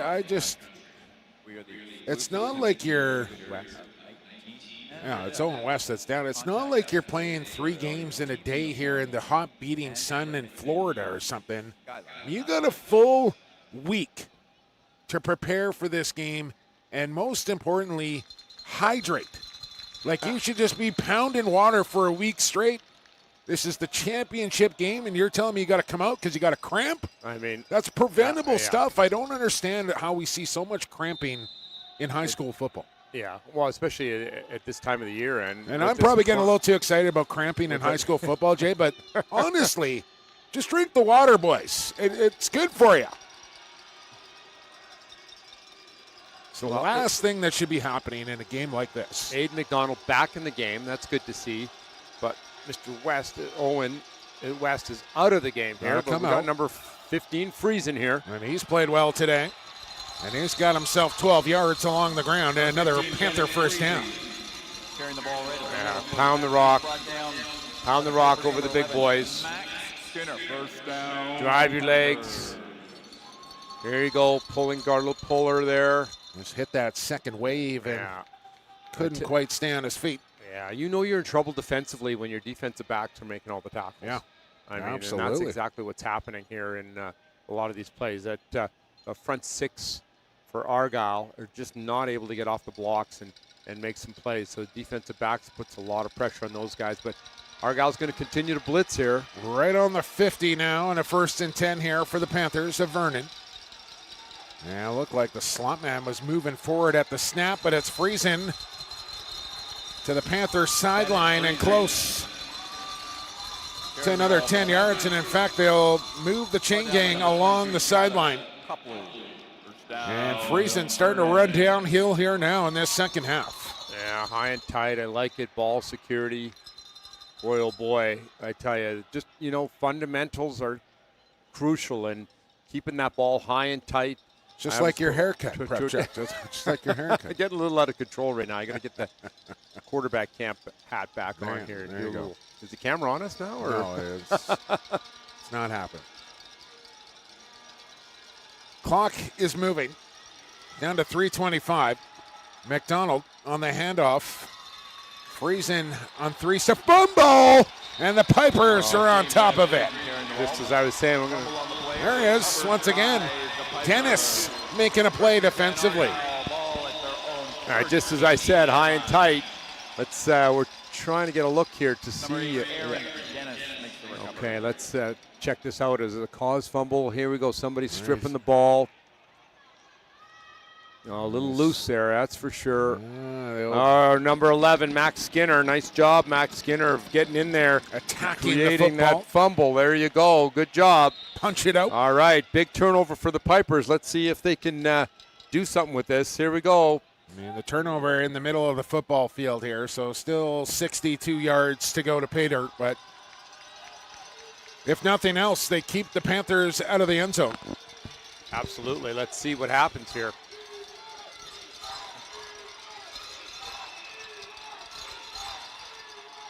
Thompson to throw. Completion made.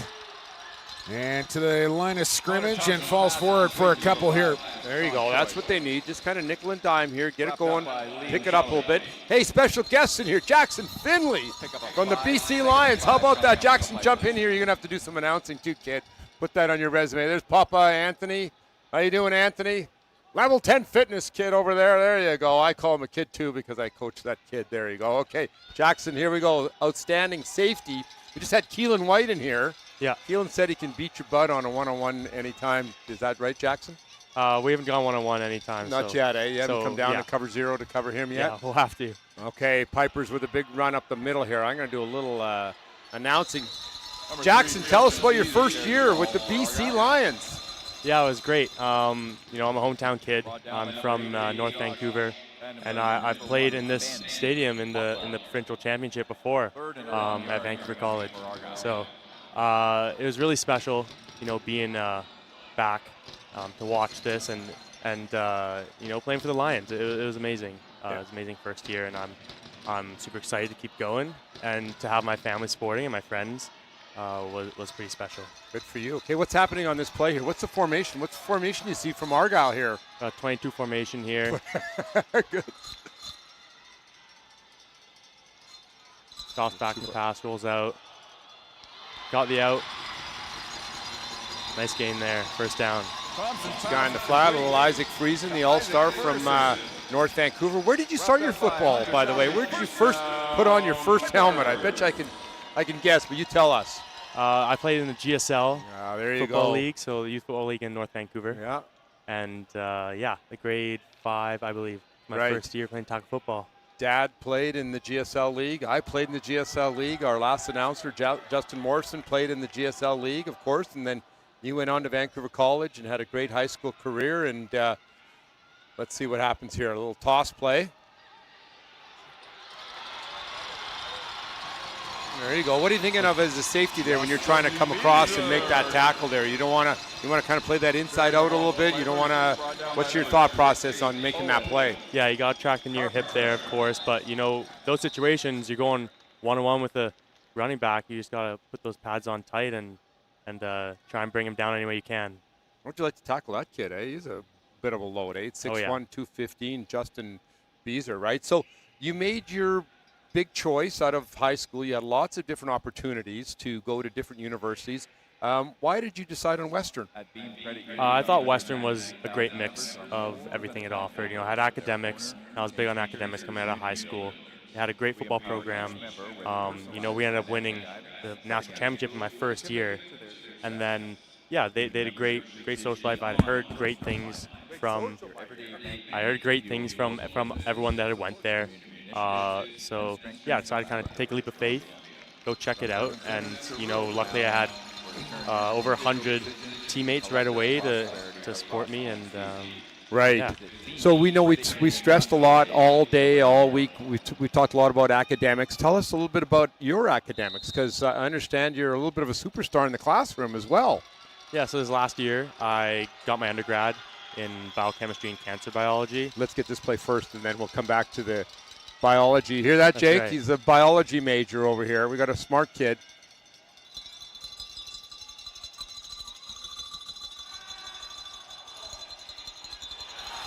Oh, pretty safe.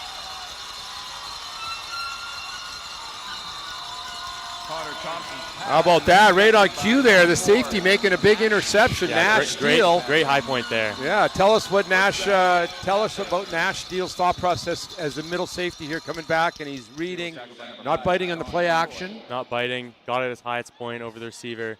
Trusted that his other defender was underneath, and great return there too. Right, a few interceptions. How many did you finish with this year? I had 4 this year. You had 4. You had 3 in 3 games at one time, didn't you? Have 4 a in 4 in 4 games. Yeah. You had a. I have to tell you, I don't know if you do know that I'm a Riders fan, so I have to admit that I am a Saskatchewan Roughriders fan, who most people know out there, right? So it was tough to see you lose there, buddy. I was cheering for you, but I was also cheering for the Riders. So I understand. Let's see what Vernon does here with their very dangerous quarterback and number 32, Owen West. Now Friesen's still in there. Game, a little touchdown-saving tackle right there, yeah. Max Skinner, you remember Max Skinner from North Van? You worked a little bit on.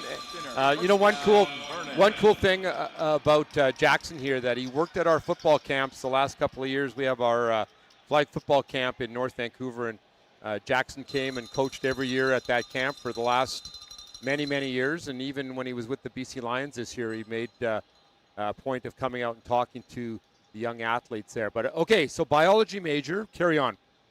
So got my undergrad in that, and planning on pursuing medicine in the future. I'd love to play football for as long as I can, and then after that, go study some oncology, hopefully. Wow, good for you. What brought you to that point with your academics? I was always interested in the sciences, and medical sciences it's a pretty broad field. It sounds specific, but it's pretty broad. So when I was at Western, I was able to go 2 years kind of general stuff and then specialize. And I found out when I was there that cancer is something that I really love to study. So decided to pursue that. And it is something that's impacted, my friends and my family. So it is something that I'm really passionate about and have had the ability to learn and hopefully pursue in the future. Good for you. And again, what's it like to play for your hometown? I mean, you had there was all those other teams in the CFL. I was watching the draft. I know you guys were watching the draft. We were all waiting for your name to be called, right? Running those amazing 40 times. What was your best 40 time again at the Combine? You were like 4.29 or something? Or was it? No. Okay, 4. At the East-West Bowl, they had me down at a 4.31. At the Combine, I ran mid 4.5. Wow. Okay, give me one point of advice or one tip of advice for these high school guys out here. They played in the All-Star game today. All these coaches calling, Coach Marshall calling them, all the different, coaches calling them. And after this play, let's get some words of wisdom here from our guy Jackson.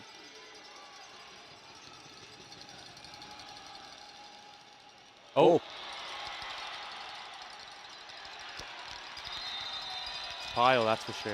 Okay, there you go. Lemansky, number 64, looks like he jumped on that loose ball. Big break here as we start the fourth quarter for the Argyle Pipers. Let's get a little bit of life in there with this Piper football team as we see the replay here. And Friesen, just trying to gain some extra yards. That's his second fumble in the last couple of series for the Vernon Panthers.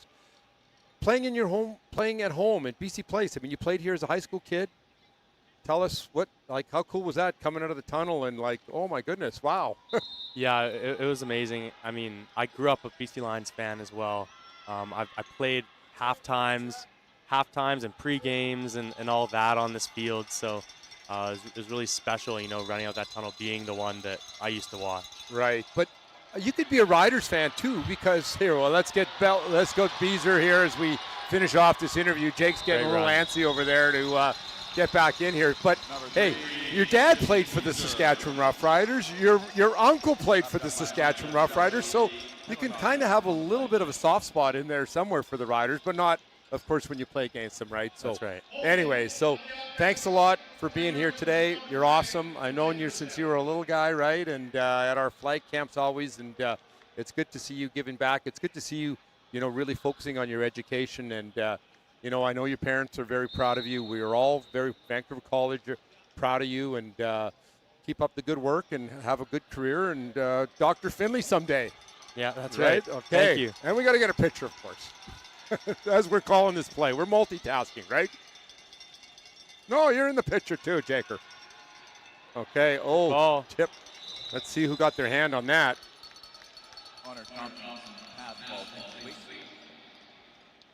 Maybe Dad can take the picture here. Put you to use, Dad. Okay, turn around and face Pops here. Get in here, Jaker.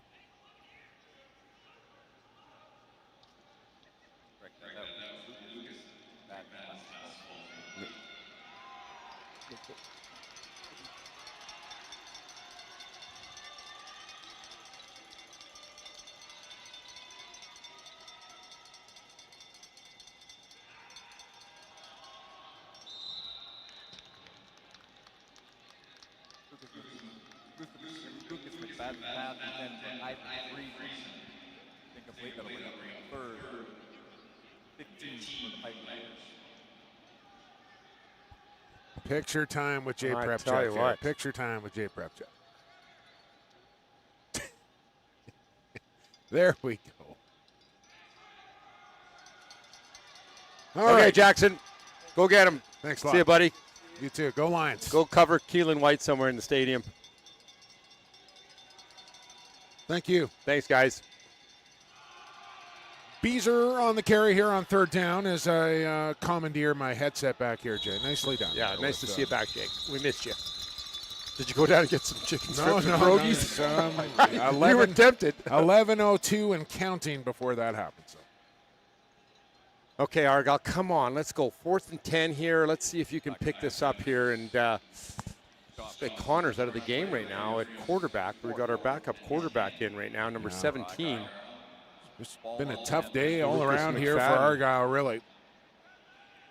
I mean, they have had, defensively, I feel like they've played pretty well. They've gotten a bunch of turnovers. They just haven't been able to capitalize on those turnovers. Absolutely. But they're going up against a real good Vernon Panthers team that knows how to get it done here under the dome. Yeah, another one thrown up for grabs, and look out here. Pick six. Well, they're going to get across and get them. Boy, I tell you what. Over there hustling. There you go, Lemansky. Boy, great job. 6'3", 235, the left tackle. Did a great job of running down McDonald there. Boy, I tell you, to catch Aiden McDonald down the sideline like that, that's just great effort. Obviously got to take some shots downfield. Yeah, and they're throwing the wheel route, but you know that the Panthers defensive coaches were yelling at the secondary, don't bite inside on the post. Yeah. Well, short field now with this 34-0 lead. Yeah, there's Beezer coming off there. He's been a long day. It's been a long day. It's been a long season. Hey, congratulations, though, to these Pipers. I tell you what, both JV, Milan Boljensic, and Mac Ward, Grady Sheehan, you guys have done an awesome job. Yeah, program heading in the right direction for sure. Right no back question, here at the Dome, a decade it's been, and to be all good experience, not only for the players but the coaches as well, to kind of realize what it's going to take to get over the hump as far as the championship goes. Yeah, no question. And, I remember back in the mid-'90s, our first go at it with the Windsor Dukes at that time, 1994. We came in here and played North Delta Huskies and got spanked. We lost, I think it was 45-6 in that game. But, the kids learned, the young kids found out what it was like to be in the Dome and play in here. The next year we came back in 95 and won a championship, and we're fortunate enough to win a couple more after that. So, that experience is valuable, that we talk about all the time with the Vernon Panthers. Yeah. Well, they're knocking on the door again, and McDonald wants more, and he's going to get more. Touchdown, Panthers. McDonald with his third. Boy, yeah, just that extra burst. And, you know, I was saying earlier that Argyle, they've run all these plays in practice. They've prepped all week against Vernon or against Aiden McDonald's dive plays, lead dive plays, exactly what that is right there. Inside the tackle, right over the guard. But to simulate that speed and that extra burst that a guy like Aiden McDonald has is just see the angles. I mean, like you said, they're all there, right? I mean, look at the hustle. They're not hustling. Look at Alex Doherty. Look at the rest of the Argyle Piper defense, right? They are giving 100% effort every single play. But again, sometimes you're going to play against teams that just outmatch you a little bit, right? Or just out-athletic you a little bit, right? And that's exactly what's happening here today. You have a penalty at the end of that play. I'm not exactly sure what it was for. I was too busy rambling on to follow what was happening here. Ball's on the 3. High snap, got it down. Sidewinder through the uprights. We'll tack on another single. 41-0 now Vernon, and now 7.5 minutes away.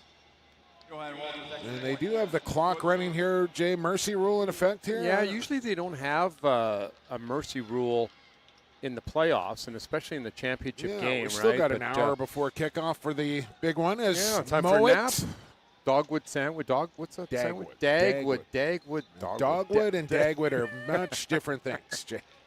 I needed Justin in here to talk about going to get a glass of milk. We haven't even talked about the sponsors. How about OJ Carton and return it there? That's your job, isn't it, to talk about the sponsors here? I don't have the sheet in front of me, but we can list them off. Leona, Beam, Skyline Athletics, Douglas College, just to name a few. Thank you, sponsors, for being there for us. And Panthers and Hawks starting to warm up. Huddle, BC Dairy. Who else do we got there? Bel Air Direct, Young Drivers. Okay, Team Skyline. The Panthers will wear their whites here today, and the Hawks in their reds. And just able to stay in bounds. Eludes one. Ran into his own man. Otherwise, he might still be running. There's some effort. There you go. Good return, nonetheless. Piper's something to cheer for here. Freezing on the... He starts to get it going right here as he bursts through this. Yeah. And then runs right into his own man. You can see why Isaac Friesen was an all-star this year. I mean, that kind of effort, just outstanding, right? I mean, comes into the season averaging over 21 yards per catch, over 700 yards receiving, a ton of touchdowns. And, again, you can see his talent. He's a good-sized kid, too. He's got a chance to, play football at the next level, definitely. Under 5.5 to go, and it looks like they will run the clock here as... Well, run the football as well, and won't get much. Right back to the line of scrimmage, no further. Get a chance for Ethan Cole to get into the ball game and make some plays here for the Argyle Pipers again. Hey, Argyle, great job. I know that they want to thank all the folks out in Lynn Valley, North Vancouver, the Lynn Valley Legion, the Lynn Valley Lions Club for all your support. Laura Ames, Tim Ireland, the administration there, Adam Bauman, one of the assistant superintendents, all those folks in North Vancouver are offering tremendous support for this Piper program. A great season out there for the Pipers. Beezer, his best run of the evening. Justin Beezer with some hard line around the outside. Met there and pushed out of bounds by number 2. Gabriel Toss sweep, getting his showing his talent, getting to the outside here. Nice tackle on the play by Gabriel Gilmore, bringing down big load at 6'1", 215 pounds. Good pitch nice there. Job. There's Lemansky leading the way, number 10. Also getting downfield, making a great block. Lester Arellano. Good effort, Jay. Yeah. I'll go with you on that. I'll go with you on that one. I'm waiting for you to help me out there, Ah, partner. Let's give you a little taste of your own medicine there. Absolutely. Oh, Blake Bell, great to see you back. As Jesse Kanicki had mentioned earlier that Blake Bell, the big defensive end, number 71, broke his arm in the first game, and he's come back. So good for him to come back and get in this ball game and definitely make some plays. That bookend defensive end that we talked a lot about, they really set the tone early in the game when you had Vandenberg and Blake Bell from their defensive end positions just kind of funneling everything into those middle linebackers. Deacon Anderson, Aiden Stringer, Owen West, Carpenter playing some linebacker. Look out here, Jay Prepchuk. Big scoop and score. Oh, why not? Oh, still live. Scoop. No. And I'm not sure why he wouldn't want to try and pick that one up and go for a run, but number 7 tried to pounce on top of it. He's not listed on our roster here, Jay, but the snap way over the top, and then, is it Venom? 71. Oh, it's Bell? Yeah, Bell, yeah. But he just couldn't secure that one. He's almost down there, too. I don't know if they could have called him as being down here, but get a chance for number 86 to come in and make a play. Kale Hunter, good job there to be hustling to that football. So it's just kind of cleanup time right now for the Panthers. They've got some great 10s in there, and they've got their backup in there at they got their still got their starters in there. Yeah, expect a couple of runs here. There you go. Bell will surge for about 8.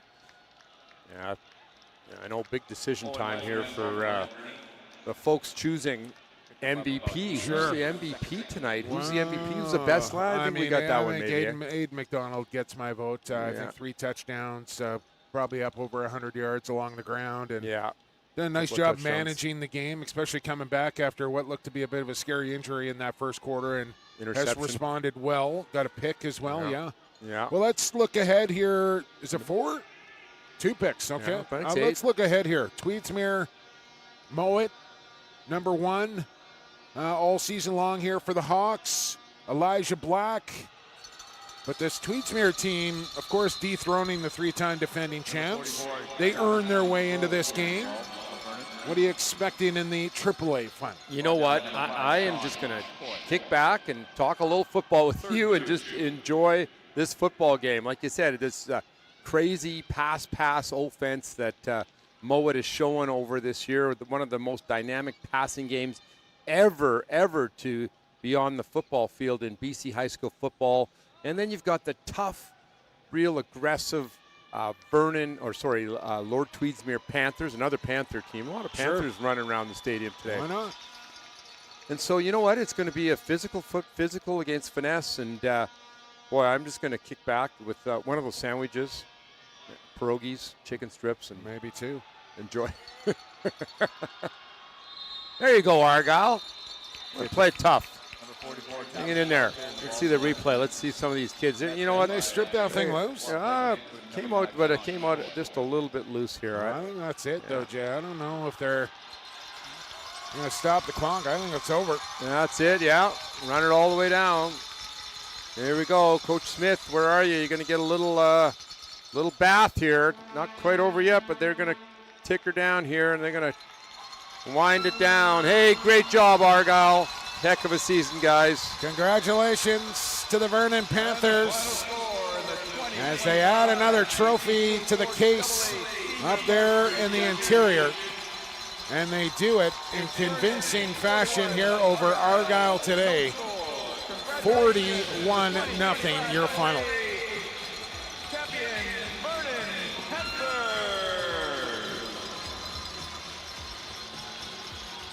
How about it?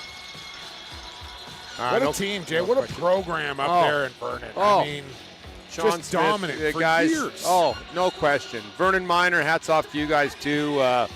There's your championship ring for the Vernon Panthers. Boy, oh boy, just continue to keep it rolling there in Vernon. Coach Smith, outstanding job. Great job. Well, 2 teams will shake hands here. We'll turn it over to public address for MVP presentation. And then we are just 49 short minutes away from the AAA final between Lord Tweedsmuir and WJ Mowat. Coming up at the top of the hour, 6 o'clock kickoff here from BC Place on the BC School Sports YouTube channel. Once again, congratulations to the Vernon Panthers who beat Argyle 41-0 and are your AA champions here in 2025. Quick break and we're back with the AAA final coming right up. Stick with us. Stay around for the MVP presentation. And we'll talk to you at 6 o'clock for our production crew. For Jay Prepchuk, I've been Jake Elliott. For the Pigskin and the Gridiron, we'll talk to you in about 50 minutes for more championship football from BC Place. If we could get both teams to make their way over to the championship table, please. Both teams making your way over to the championship awards area.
It's now time for the presentation of trophies, starting with the individual player awards. Here to present the trophies is BC Lions running back, number 20, James Butler. First, the outstanding lineman from Vernon, number 71, Blake Bell.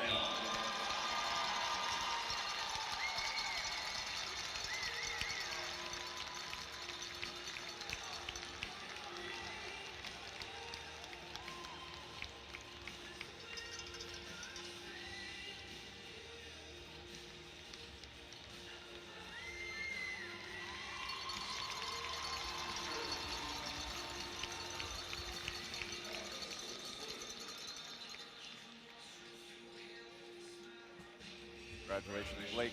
Next, the outstanding back from the Vernon Panthers, number 32, Owen West.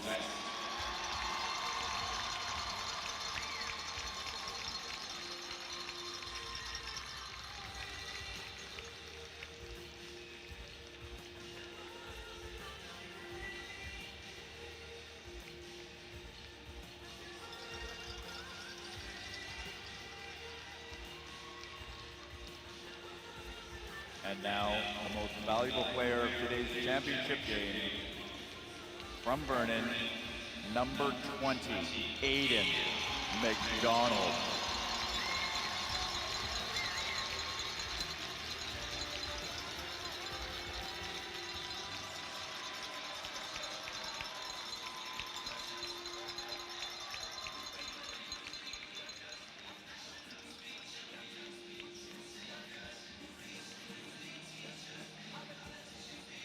now ask the captains of the 2025 AA Senior Varsity runner-up team, the Argyle Pipers, to come forward and receive their plaque.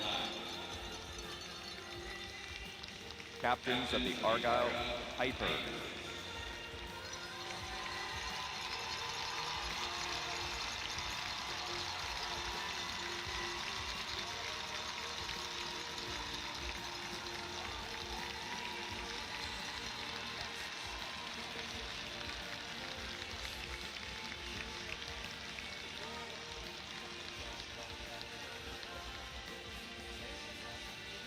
And now, the captains of the Vernon Panthers, our AA championship team, come up and receive the 2025 provincial championship banner.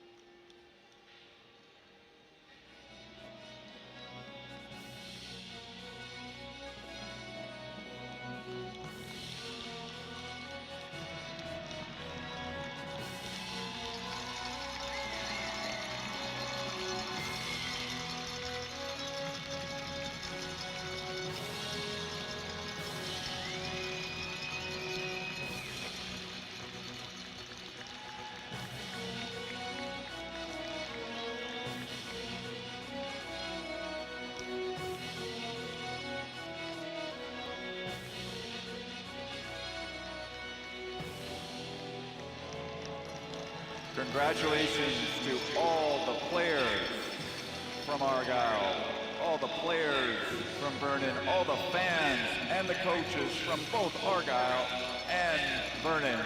Congratulations to both teams on a tremendous season.